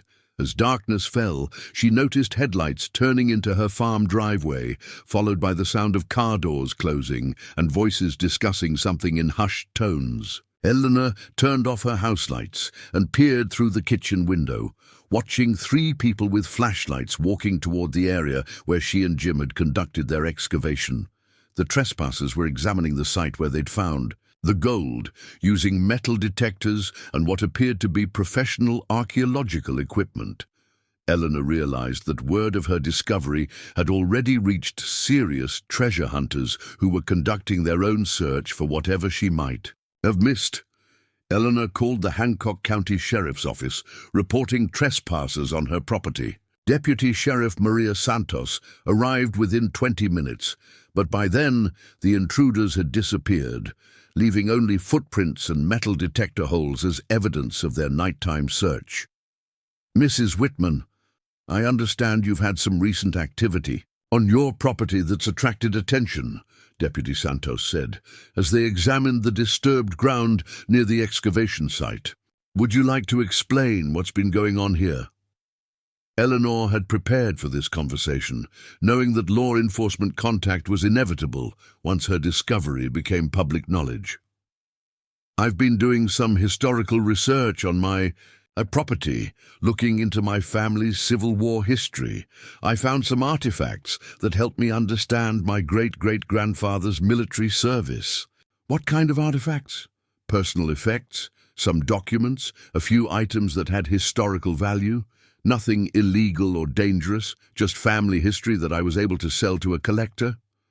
Deputy Santos made notes on her report, but her questions suggested she understood there was more to the story than Eleanor was revealing. "Mrs. Whitman, I've been getting calls all day about treasure hunters planning to visit your property. Word is spreading that you found something significant, and I'm concerned about your safety and security. What do you recommend?"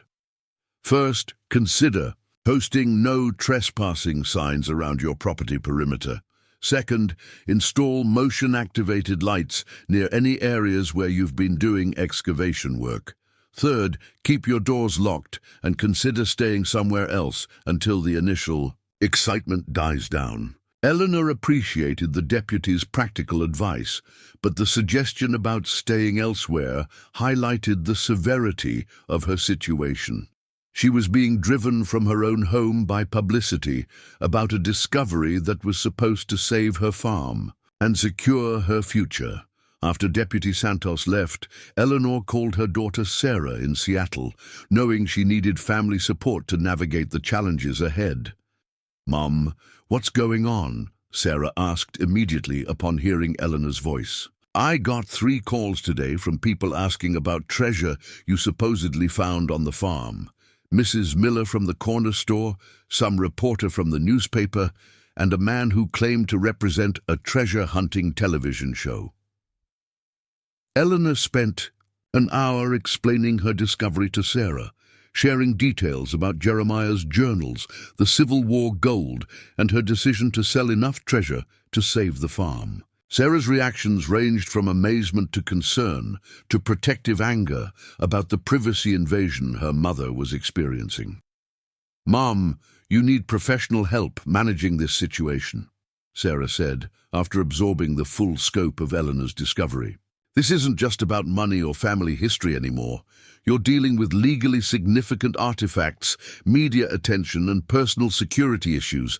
I'm taking time off work to come help you." "Sarah, you don't need to disrupt your life because of my problems." "Mom, this isn't just your problem anymore. This is family legacy, family treasure, and family responsibility. Dad would have wanted me to help you through this, and that's exactly what I'm going to do." Eleanor felt tears of gratitude and relief, as she realized she wouldn't have to face the growing challenges alone. Sarah had inherited Thomas's practical intelligence and Eleanor's determination, exactly the combination needed to navigate the complex legal, ethical, and practical issues surrounding the treasure discovery. "What do you mean?" "I've been thinking about what you said about establishing a foundation to return the treasure to descendant families. What if you used all this attention to create something meaningful? A proper historical foundation, with legal protection and academic support, that could do justice to what Jeremiah intended." Eleanor considered Jim's suggestion, but the practical challenges seemed overwhelming. "Jim, I don't know how to create a foundation. I don't know how to manage academic relationships or media attention. I'm a farmer's widow who found treasure in her backyard, not a professional historian or non-profit administrator. But you could learn with the right help. And Eleanor, you might not have a choice about staying private anymore.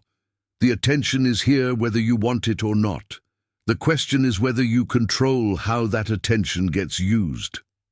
Jim's words echoed the Smithsonian curator's warning about commercial interests and the acquisition specialist's veiled threats. Eleanor was beginning to understand that her discovery had created a situation where maintaining control required accepting publicity rather than avoiding it. That afternoon, Eleanor made the decision that would define the rest of her journey. With Jeremiah's treasure, she called Dr. Richardson at the Smithsonian, agreeing to a meeting that would bring her discovery into the realm of legitimate historical scholarship. Dr. Richardson, I'd like to discuss your offer of institutional support, but I have conditions, Eleanor said when the curator answered her call. Of course. What would you like to discuss? I want to maintain ownership of the artifacts while working with the Smithsonian to ensure they're properly preserved and studied. I want to establish a foundation that can return personal items to descendant families when possible. And I want legal protection from the commercial interests that are circling this discovery. Dr. Richardson's enthusiasm was audible. Mrs. Whitman, those are exactly the kind of arrangements we prefer. Responsible private ownership combined with institutional support creates the best outcomes for historical preservation.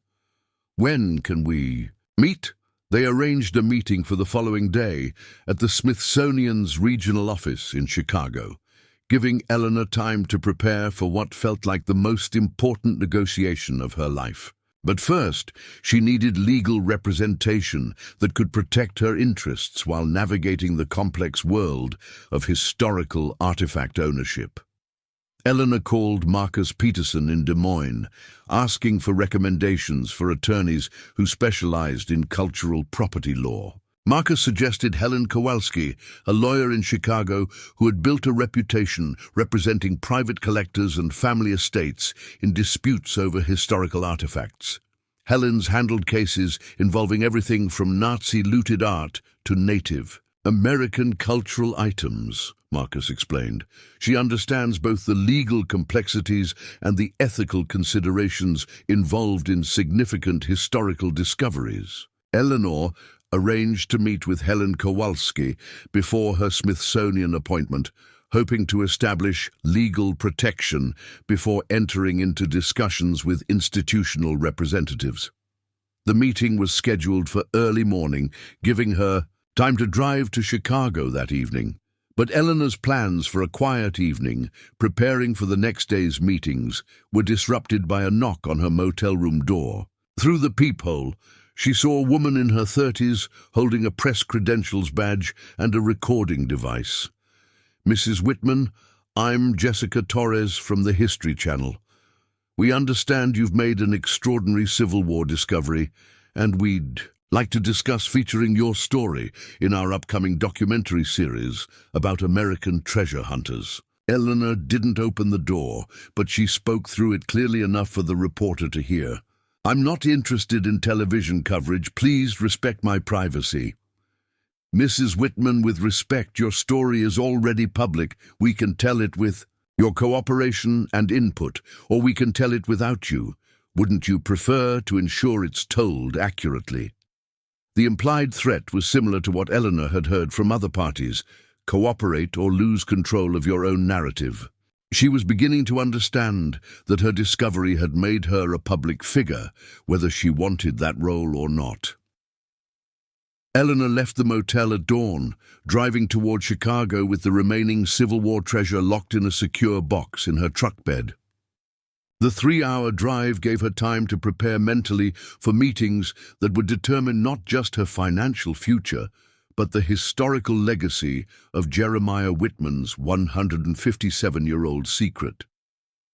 Helen Kowalski's law office occupied the top floor of a building near the Chicago River, with views that reminded Eleanor of how far she'd traveled from the quiet fields of her Iowa farm. The attorney was younger than Eleanor had expected, probably in her early 40s, with the focused intensity of someone who dealt with high-stakes negotiations regularly. "Mrs. Whitman, I've reviewed the preliminary information Marcus provided about your discovery," Helen said as they settled into her conference room. "From a legal perspective, your situation is both stronger and more complex than you might realize." "Stronger how?" "Iowa law clearly favors finders of lost property on their own land, especially when they can document family connection to the original owner. Your great-great-grandfather's journals provide excellent provenance for your claim to the treasure, and more complex how?" "Federal regulations regarding Civil War artifacts are inconsistent and sometimes contradictory. While you almost certainly have legal ownership under state law, federal authorities could potentially claim the treasure as abandoned government property or historically significant cultural heritage." Helen spread several legal documents across the conference table, explaining the various laws and regulations that might apply to Eleanor's discovery. The picture that emerged was of a legal landscape where ownership rights were clear in theory, but potentially contested in practice. "The key," Helen explained, "is establishing your ownership through proper legal channels before any federal agency decides to challenge your rights. We want to get ahead of potential claims rather than responding to them defensively." Eleanor spent 2 hours with Helen, establishing a legal strategy that would protect her ownership while allowing for the kind of institutional partnerships she wanted to create. The attorney's fees were substantial, but Eleanor realized that professional legal representation was essential for navigating the complex world her discovery had thrust her into. The Smithsonian's regional office occupied a modern building that contrasted sharply with Eleanor's expectations about museum bureaucracy. Dr. Richardson met Eleanor in a conference room lined with photographs of historical artifacts and archaeological sites, creating an atmosphere that suggested serious academic purpose. "Mrs. Whitman, thank you for agreeing to meet with us," Dr. Richardson said as they shook hands. "I want to begin by assuring you that the Smithsonian's interest is purely historical. We're not seeking to acquire your treasure. We're hoping to support your efforts to preserve and study it properly." Eleanor appreciated the direct approach, but Helen Kowalski had warned her to be cautious about institutional assurances that might not reflect the full complexity of museum politics. "Dr. Richardson, I'm interested in working with the Smithsonian, but I want to maintain control over how the artifacts are used and displayed. I also want to establish a foundation that can return personal items to descendant families." "Those goals align perfectly with our mission," Dr. Richardson assured her. "The Smithsonian frequently works with private collectors who maintain ownership while allowing us to provide storage, research, and educational services." Dr. Richardson introduced Eleanor to 2 other Smithsonian staff members: Dr. Michael Chen, a Civil War historian who specialized in military artifacts, and Sarah Williams, who managed the museum's private collection partnerships. Both expressed enthusiasm about Eleanor's discovery and its potential contribution to Civil War scholarship. "Mrs. Whitman, based on your description of the artifacts, this could be one of the most significant Civil War treasure discoveries in decades," Dr. Chen said. "The combination of gold, jewelry, and documentation could provide insights into Confederate financing and Union military operations that have never been available to researchers." Sarah Williams focused on the practical aspects of managing Eleanor's collection. "We can provide secure storage, professional conservation services, and research support while you maintain full ownership. Our partnership agreements are designed to protect private collectors while advancing historical understanding." Eleanor spent the afternoon touring the Smithsonian's storage and research facilities, seeing firsthand the professional standards that would be applied to preserving Jeremiah's treasure. The security, climate control, and documentation systems were far beyond anything she could provide on her own, making institutional partnership seem essential for proper preservation. But Eleanor also understood that accepting Smithsonian support would make her discovery permanently public, eliminating any possibility of returning to the quiet anonymity she'd lost when news of her find began spreading through rural Iowa. The choice was between professional preservation with public scrutiny or private ownership with constant security. Concerns. As Eleanor drove back toward Iowa that evening, she reflected on how completely her life had changed in the week since she'd first read Jeremiah's journal entries about hidden treasure. She'd gone from facing foreclosure to owning millions of dollars in Civil War gold. She'd gone from being an anonymous farm widow to being courted by the Smithsonian Institution. She'd gone from worrying about heating bills to negotiating with lawyers and museum curators. But the most significant change was her understanding of what her discovery meant. Jeremiah's treasure wasn't just gold that could pay her debts. It was a piece of American history that carried the stories of thousands of people who had lived through the Civil War. The personal items in the collection represented individual sacrifices and family histories that deserved to be honored, not just sold for their monetary value. Eleanor realized that claiming the treasure had made her the guardian of more than just Civil War gold. She'd become the custodian of historical memory, responsible for ensuring that the artifacts were used to educate rather than simply to enrich. The burden that had kept 7 Union soldiers awake at night during Reconstruction was now hers to carry, and she was determined to carry it with honor. The phone calls that had driven her from her farm, the legal complexities that required professional representation, the institutional partnerships that would define her future relationship with the treasure, all of these were part of a larger responsibility that came with discovering Jeremiah. Whitman's 157-year-old secret. Eleanor was no longer just a woman who had found treasure. She was a historical custodian whose decisions would determine how Civil War artifacts were preserved, studied, and remembered for future generations. The easy part of her journey had ended when she opened that first treasure crate. The hard part, the part that would define her legacy and honor Jeremiah's intentions, was just beginning. Eleanor returned to Iowa to find her farm transformed into something resembling an archaeological site crossed with a media circus. Television trucks lined the county road, their satellite dishes pointed skyward like mechanical flowers seeking signal instead of sunlight. Reporters with microphones interviewed anyone willing to talk about the Whitman family history, while metal detector enthusiasts swept the fields beyond her property line, hoping to find overlooked treasure. The scene that greeted Eleanor as she turned into her driveway was both surreal and deeply unsettling. Yellow police tape marked the boundaries of her property, installed by sheriff's deputies to control the growing crowd of curiosity seekers and treasure hunters. Deputy Santos stood near the farmhouse front porch, coordinating with what appeared to be federal agents in dark suits who were examining the excavation site where she and Jim had discovered the treasure. Eleanor parked her truck near the barn, keeping the remaining Civil War gold locked in its secure container while she assessed the situation.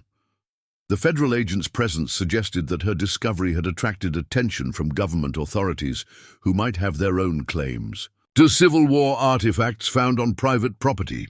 "Mrs. Whitman," Deputy Santos called as Eleanor approached the house. "We need to talk. There have been some developments regarding your archaeological activities." The federal agents introduced themselves as Special Agent Patricia Reeves from the FBI's Art Crime Team and Dr. Robert Martinez from the National Park Service's Archaeological Division. Their presence indicated that Eleanor's treasure discovery had crossed multiple jurisdictional boundaries, potentially involving federal laws governing historical artifacts and cultural property. Mrs. Whitman, we understand you've made a significant discovery of Civil War-era artifacts on your property, Special Agent Reeves said, her tone professional but not hostile. We're here to ensure that proper protocols are followed for items that may have federal historical significance. Eleanor felt her carefully constructed plans beginning to unravel.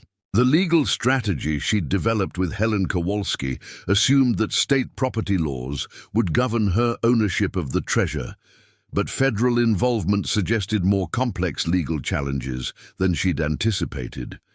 Agent Reeves, I've been working with legal counsel to ensure everything is handled properly, Eleanor said, pulling out Helen Kowalski's business card. My attorney specializes in cultural property law, and she's advised me that my ownership rights are clear under Iowa statutes. Dr. Martinez stepped forward, his academic credentials evident in his careful approach to the conversation. Mrs. Whitman, we're not questioning your legal rights under state law. However, Civil War artifacts of this apparent significance may fall under federal regulations governing archaeological resources and national heritage protection. Eleanor realized that the federal agent's interest wasn't necessarily adversarial, but it represented another layer of complexity in managing her discovery.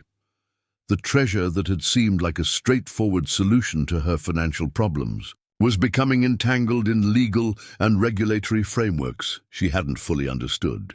What exactly are you asking me to do? Eleanor asked directly.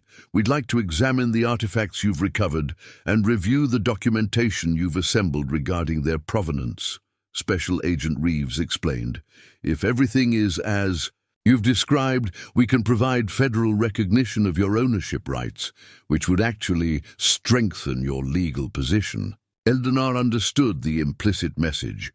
Cooperate with federal authorities and receive their blessing, or risk having her ownership challenged through more formal legal processes. The choice was between voluntary cooperation and potential federal intervention. I'd like to contact my attorney before proceeding, Eleanor said, a request that both agents accepted without objection. Helen Kowalski answered Eleanor's call on the second ring, her voice carrying the urgency of someone who'd been expecting problems. Eleanor, I've been getting calls about federal agents visiting your property. Are you safe? Do you need me to come to Iowa immediately? I'm safe, but the FBI and National Park Service want to examine the treasure. They're talking about federal recognition of my ownership rights, but I don't know what that means in practice. It means they want to establish federal oversight of your discovery while allowing you to maintain technical ownership, Helen explained. It's actually not a bad outcome, assuming they honor their commitments. Federal recognition would protect you from other government claims and give you institutional support for managing the artifacts. Helen advised Eleanor to agree to the federal examination while insisting on written documentation of any agreements regarding ownership and future management of the treasure. The attorney also warned that federal involvement would make Eleanor's discovery permanently public, eliminating any remaining possibility of privacy. Eleanor spent the afternoon working with federal agents to document the treasure's discovery and examine the artifacts she'd recovered. Special Agent Reeves was particularly interested in the detailed records Eleanor had assembled from Jeremiah's journals, which provided provenance documentation that exceeded what most historical artifact discoveries could offer. Mrs. Whitman, your great-great-grandfather's record-keeping is extraordinary, Dr. Martinez observed as he reviewed photocopies of Jeremiah's journal entries. These documents provide historical context that makes your discovery significantly more valuable for research purposes. The federal examination revealed details about the treasure that Eleanor hadn't fully appreciated. Several of the gold coins were extremely rare, minted in limited quantities by the Confederate government during the war's final months. The jewelry included pieces that could be traced to specific Southern families through hallmarks and inscriptions, opening possibilities for returning items to descendant families. But the most significant discovery was a small leather portfolio that Eleanor had overlooked in her initial examination of the treasure. The portfolio contained maps, military orders, and correspondence that documented the original Confederate treasure shipment and its capture by Union forces in 1865. "This is remarkable," Dr. Martinez said, studying a faded map that showed the route the Confederate treasure had taken from Richmond toward Missouri. These documents provide historical context for Union military operations that have never been fully understood. Special Agent Reeves was more interested in the legal implications of the documents. "Mrs. Whitman, these records clearly established that the treasure was captured as legitimate spoils of war by Union forces. That strengthens your ownership claim significantly, since your great-great-grandfather was acting under military authority when he took possession of the gold." Eleanor felt relief as she realized that the federal examination was supporting rather than challenging her legal rights to the treasure. The detailed documentation Jeremiah had preserved was proving invaluable for establishing the legitimacy of her claim. But the federal agents also brought news that complicated Eleanor's plans for managing her discovery. Word of the treasure had reached commercial interests with substantial resources and questionable ethics, including international art dealers, who specialized in acquiring historically significant artifacts through methods that didn't always respect property rights. "Mrs. Whitman, you should understand that discoveries of this magnitude attract attention from people who operate outside normal legal channels," Special Agent Reeves warned. "We've had inquiries from parties who are not content to wait for voluntary sales or donations." Eleanor asked for specifics about the threats she might face, and the agent's response was sobering. International networks of art dealers, collectors, and thieves regularly targeted significant historical discoveries, using methods that ranged from legal pressure to outright theft. Eleanor's rural location and the publicity surrounding her discovery made her particularly vulnerable. "What kind of protection can you provide?" Eleanor asked. "We can coordinate with local law enforcement to increase patrols around your property," Special Agent Reeves said. "We can also provide guidance about security measures and alert you to specific threats as they develop. But ultimately, your best protection is working with legitimate institutions that can provide professional security and legal support." Eleanor realized that the federal agents were encouraging her to accept institutional partnerships, not just for historical preservation, but for personal safety. The treasure that was supposed to provide security had made her a target for criminal organizations with international reach. That evening, after the federal agents had completed their examination and departed, Eleanor sat in her kitchen, surrounded by the familiar silence of her Iowa farmhouse. But the silence felt different now, weighted with the awareness that her property was being watched by multiple parties with different interests in her discovery. Eleanor called her daughter Sarah in Seattle, updating her on the day's developments and the growing complexity of managing the treasure discovery. "Mom, this is getting scary," Sarah said after hearing about the federal agents and the warnings about criminal organizations. "Maybe you should accept the Smithsonian's offer and let them handle the security aspects." "Sarah, I've been thinking about that, but I'm also worried about losing control over how the artifacts are used.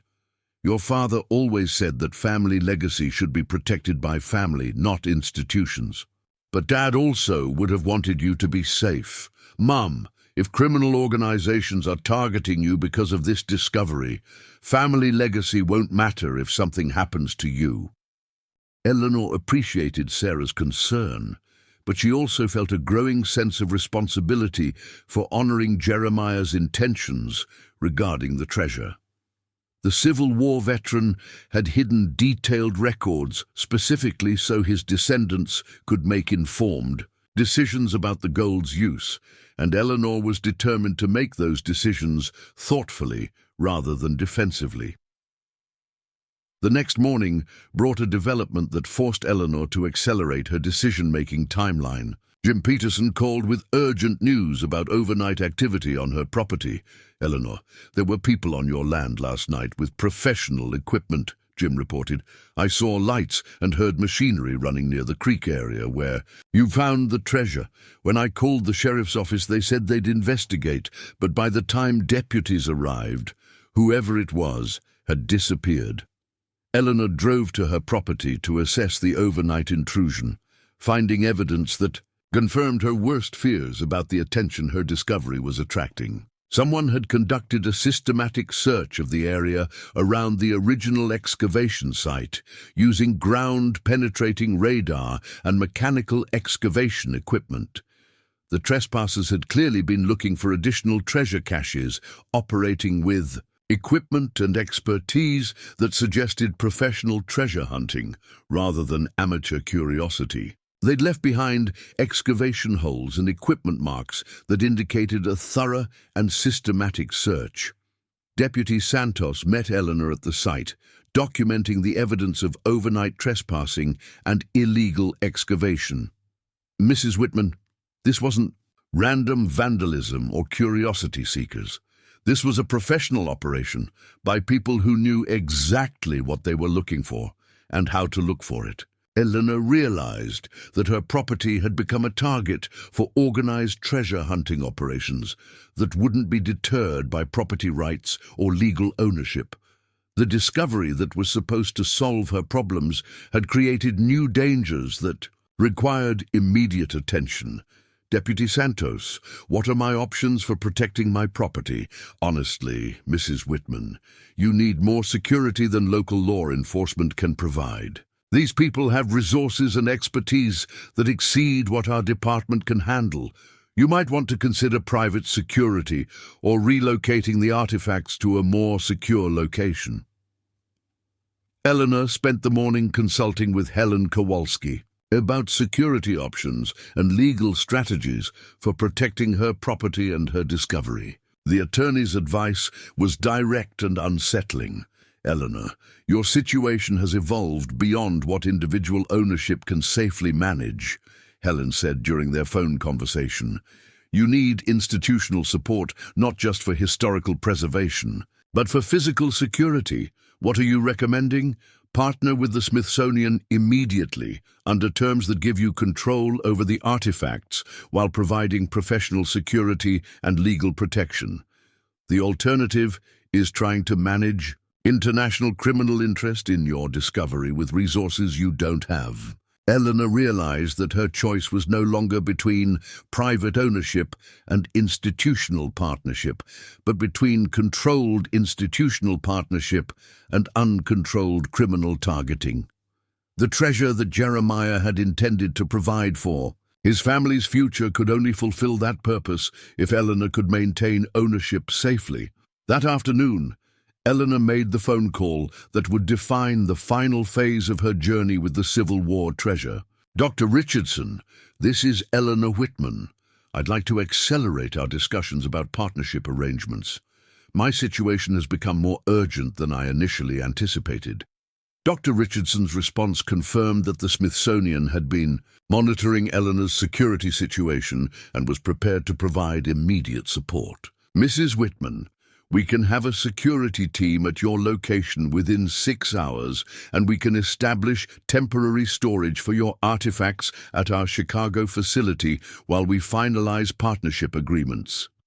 Eleanor agreed to the emergency partnership arrangements, understanding that she was crossing a threshold from private ownership to institutional management. But she also negotiated terms that preserved her vision for how the treasure should be used, including the foundation she wanted to establish for returning personal items to descendant families. As Eleanor prepared to transfer the remaining civil War gold to Smithsonian custody, she reflected on how completely her life had changed since she'd first read Jeremiah's journal entries about hidden treasure. She'd gone from facing foreclosure to negotiating with federal agents and museum curators. She'd gone from worrying about heating bills to managing criminal threats and international attention. But the most significant change was her understanding of what ownership meant when applied to historically significant artifacts. Eleanor had discovered that possessing Civil War treasure created responsibilities that extended far beyond personal financial benefit. The gold came with obligations to preserve history, honor sacrifice, and protect cultural heritage for future generations. The burden that had kept 7 Union soldiers awake at night during Reconstruction was now Eleanor's to carry. But she was no longer carrying it alone. The institutional support she was accepting would provide the resources and expertise needed to honor Jeremiah's intentions while protecting the treasure from those who would exploit it for purely commercial purposes. Eleanor looked across the Iowa farmland that would remain in her family's possession thanks to Jeremiah's hidden treasure, understanding that the real legacy wasn't the gold itself, but the responsibility it represented. She'd found the treasure, but more importantly, she'd found the courage to be its guardian rather than just its owner. 5 years later, Eleanor stood in the Whitman Civil War Heritage Center, built on the very land where she'd once faced foreclosure.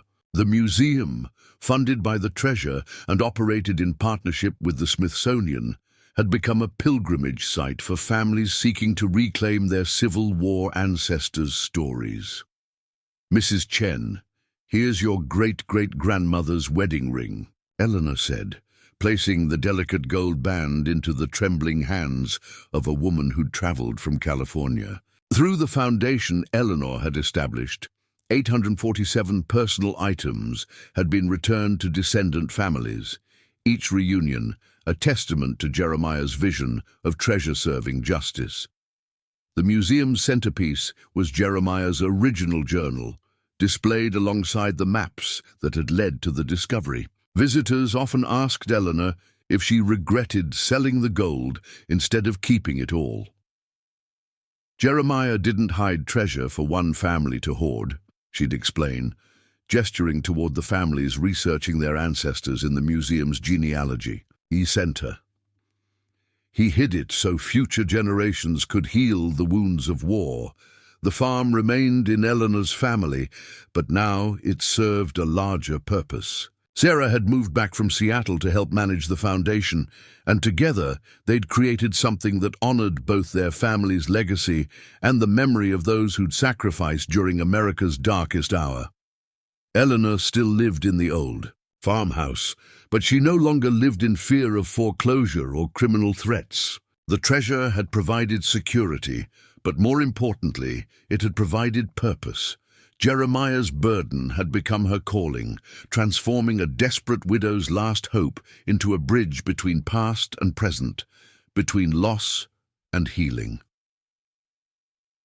The gold was gone, but its true value lived on in every family reunion, every historical truth preserved, every story passed down to children who would never forget where they came from. What incredible discoveries might be hiding in your own family's history? What would you do if faced with Eleanor's choice between personal gain and historical justice? Let us know in the comments below. And don't forget to subscribe for more amazing stories of ordinary people who stumbled upon extraordinary secrets that changed everything.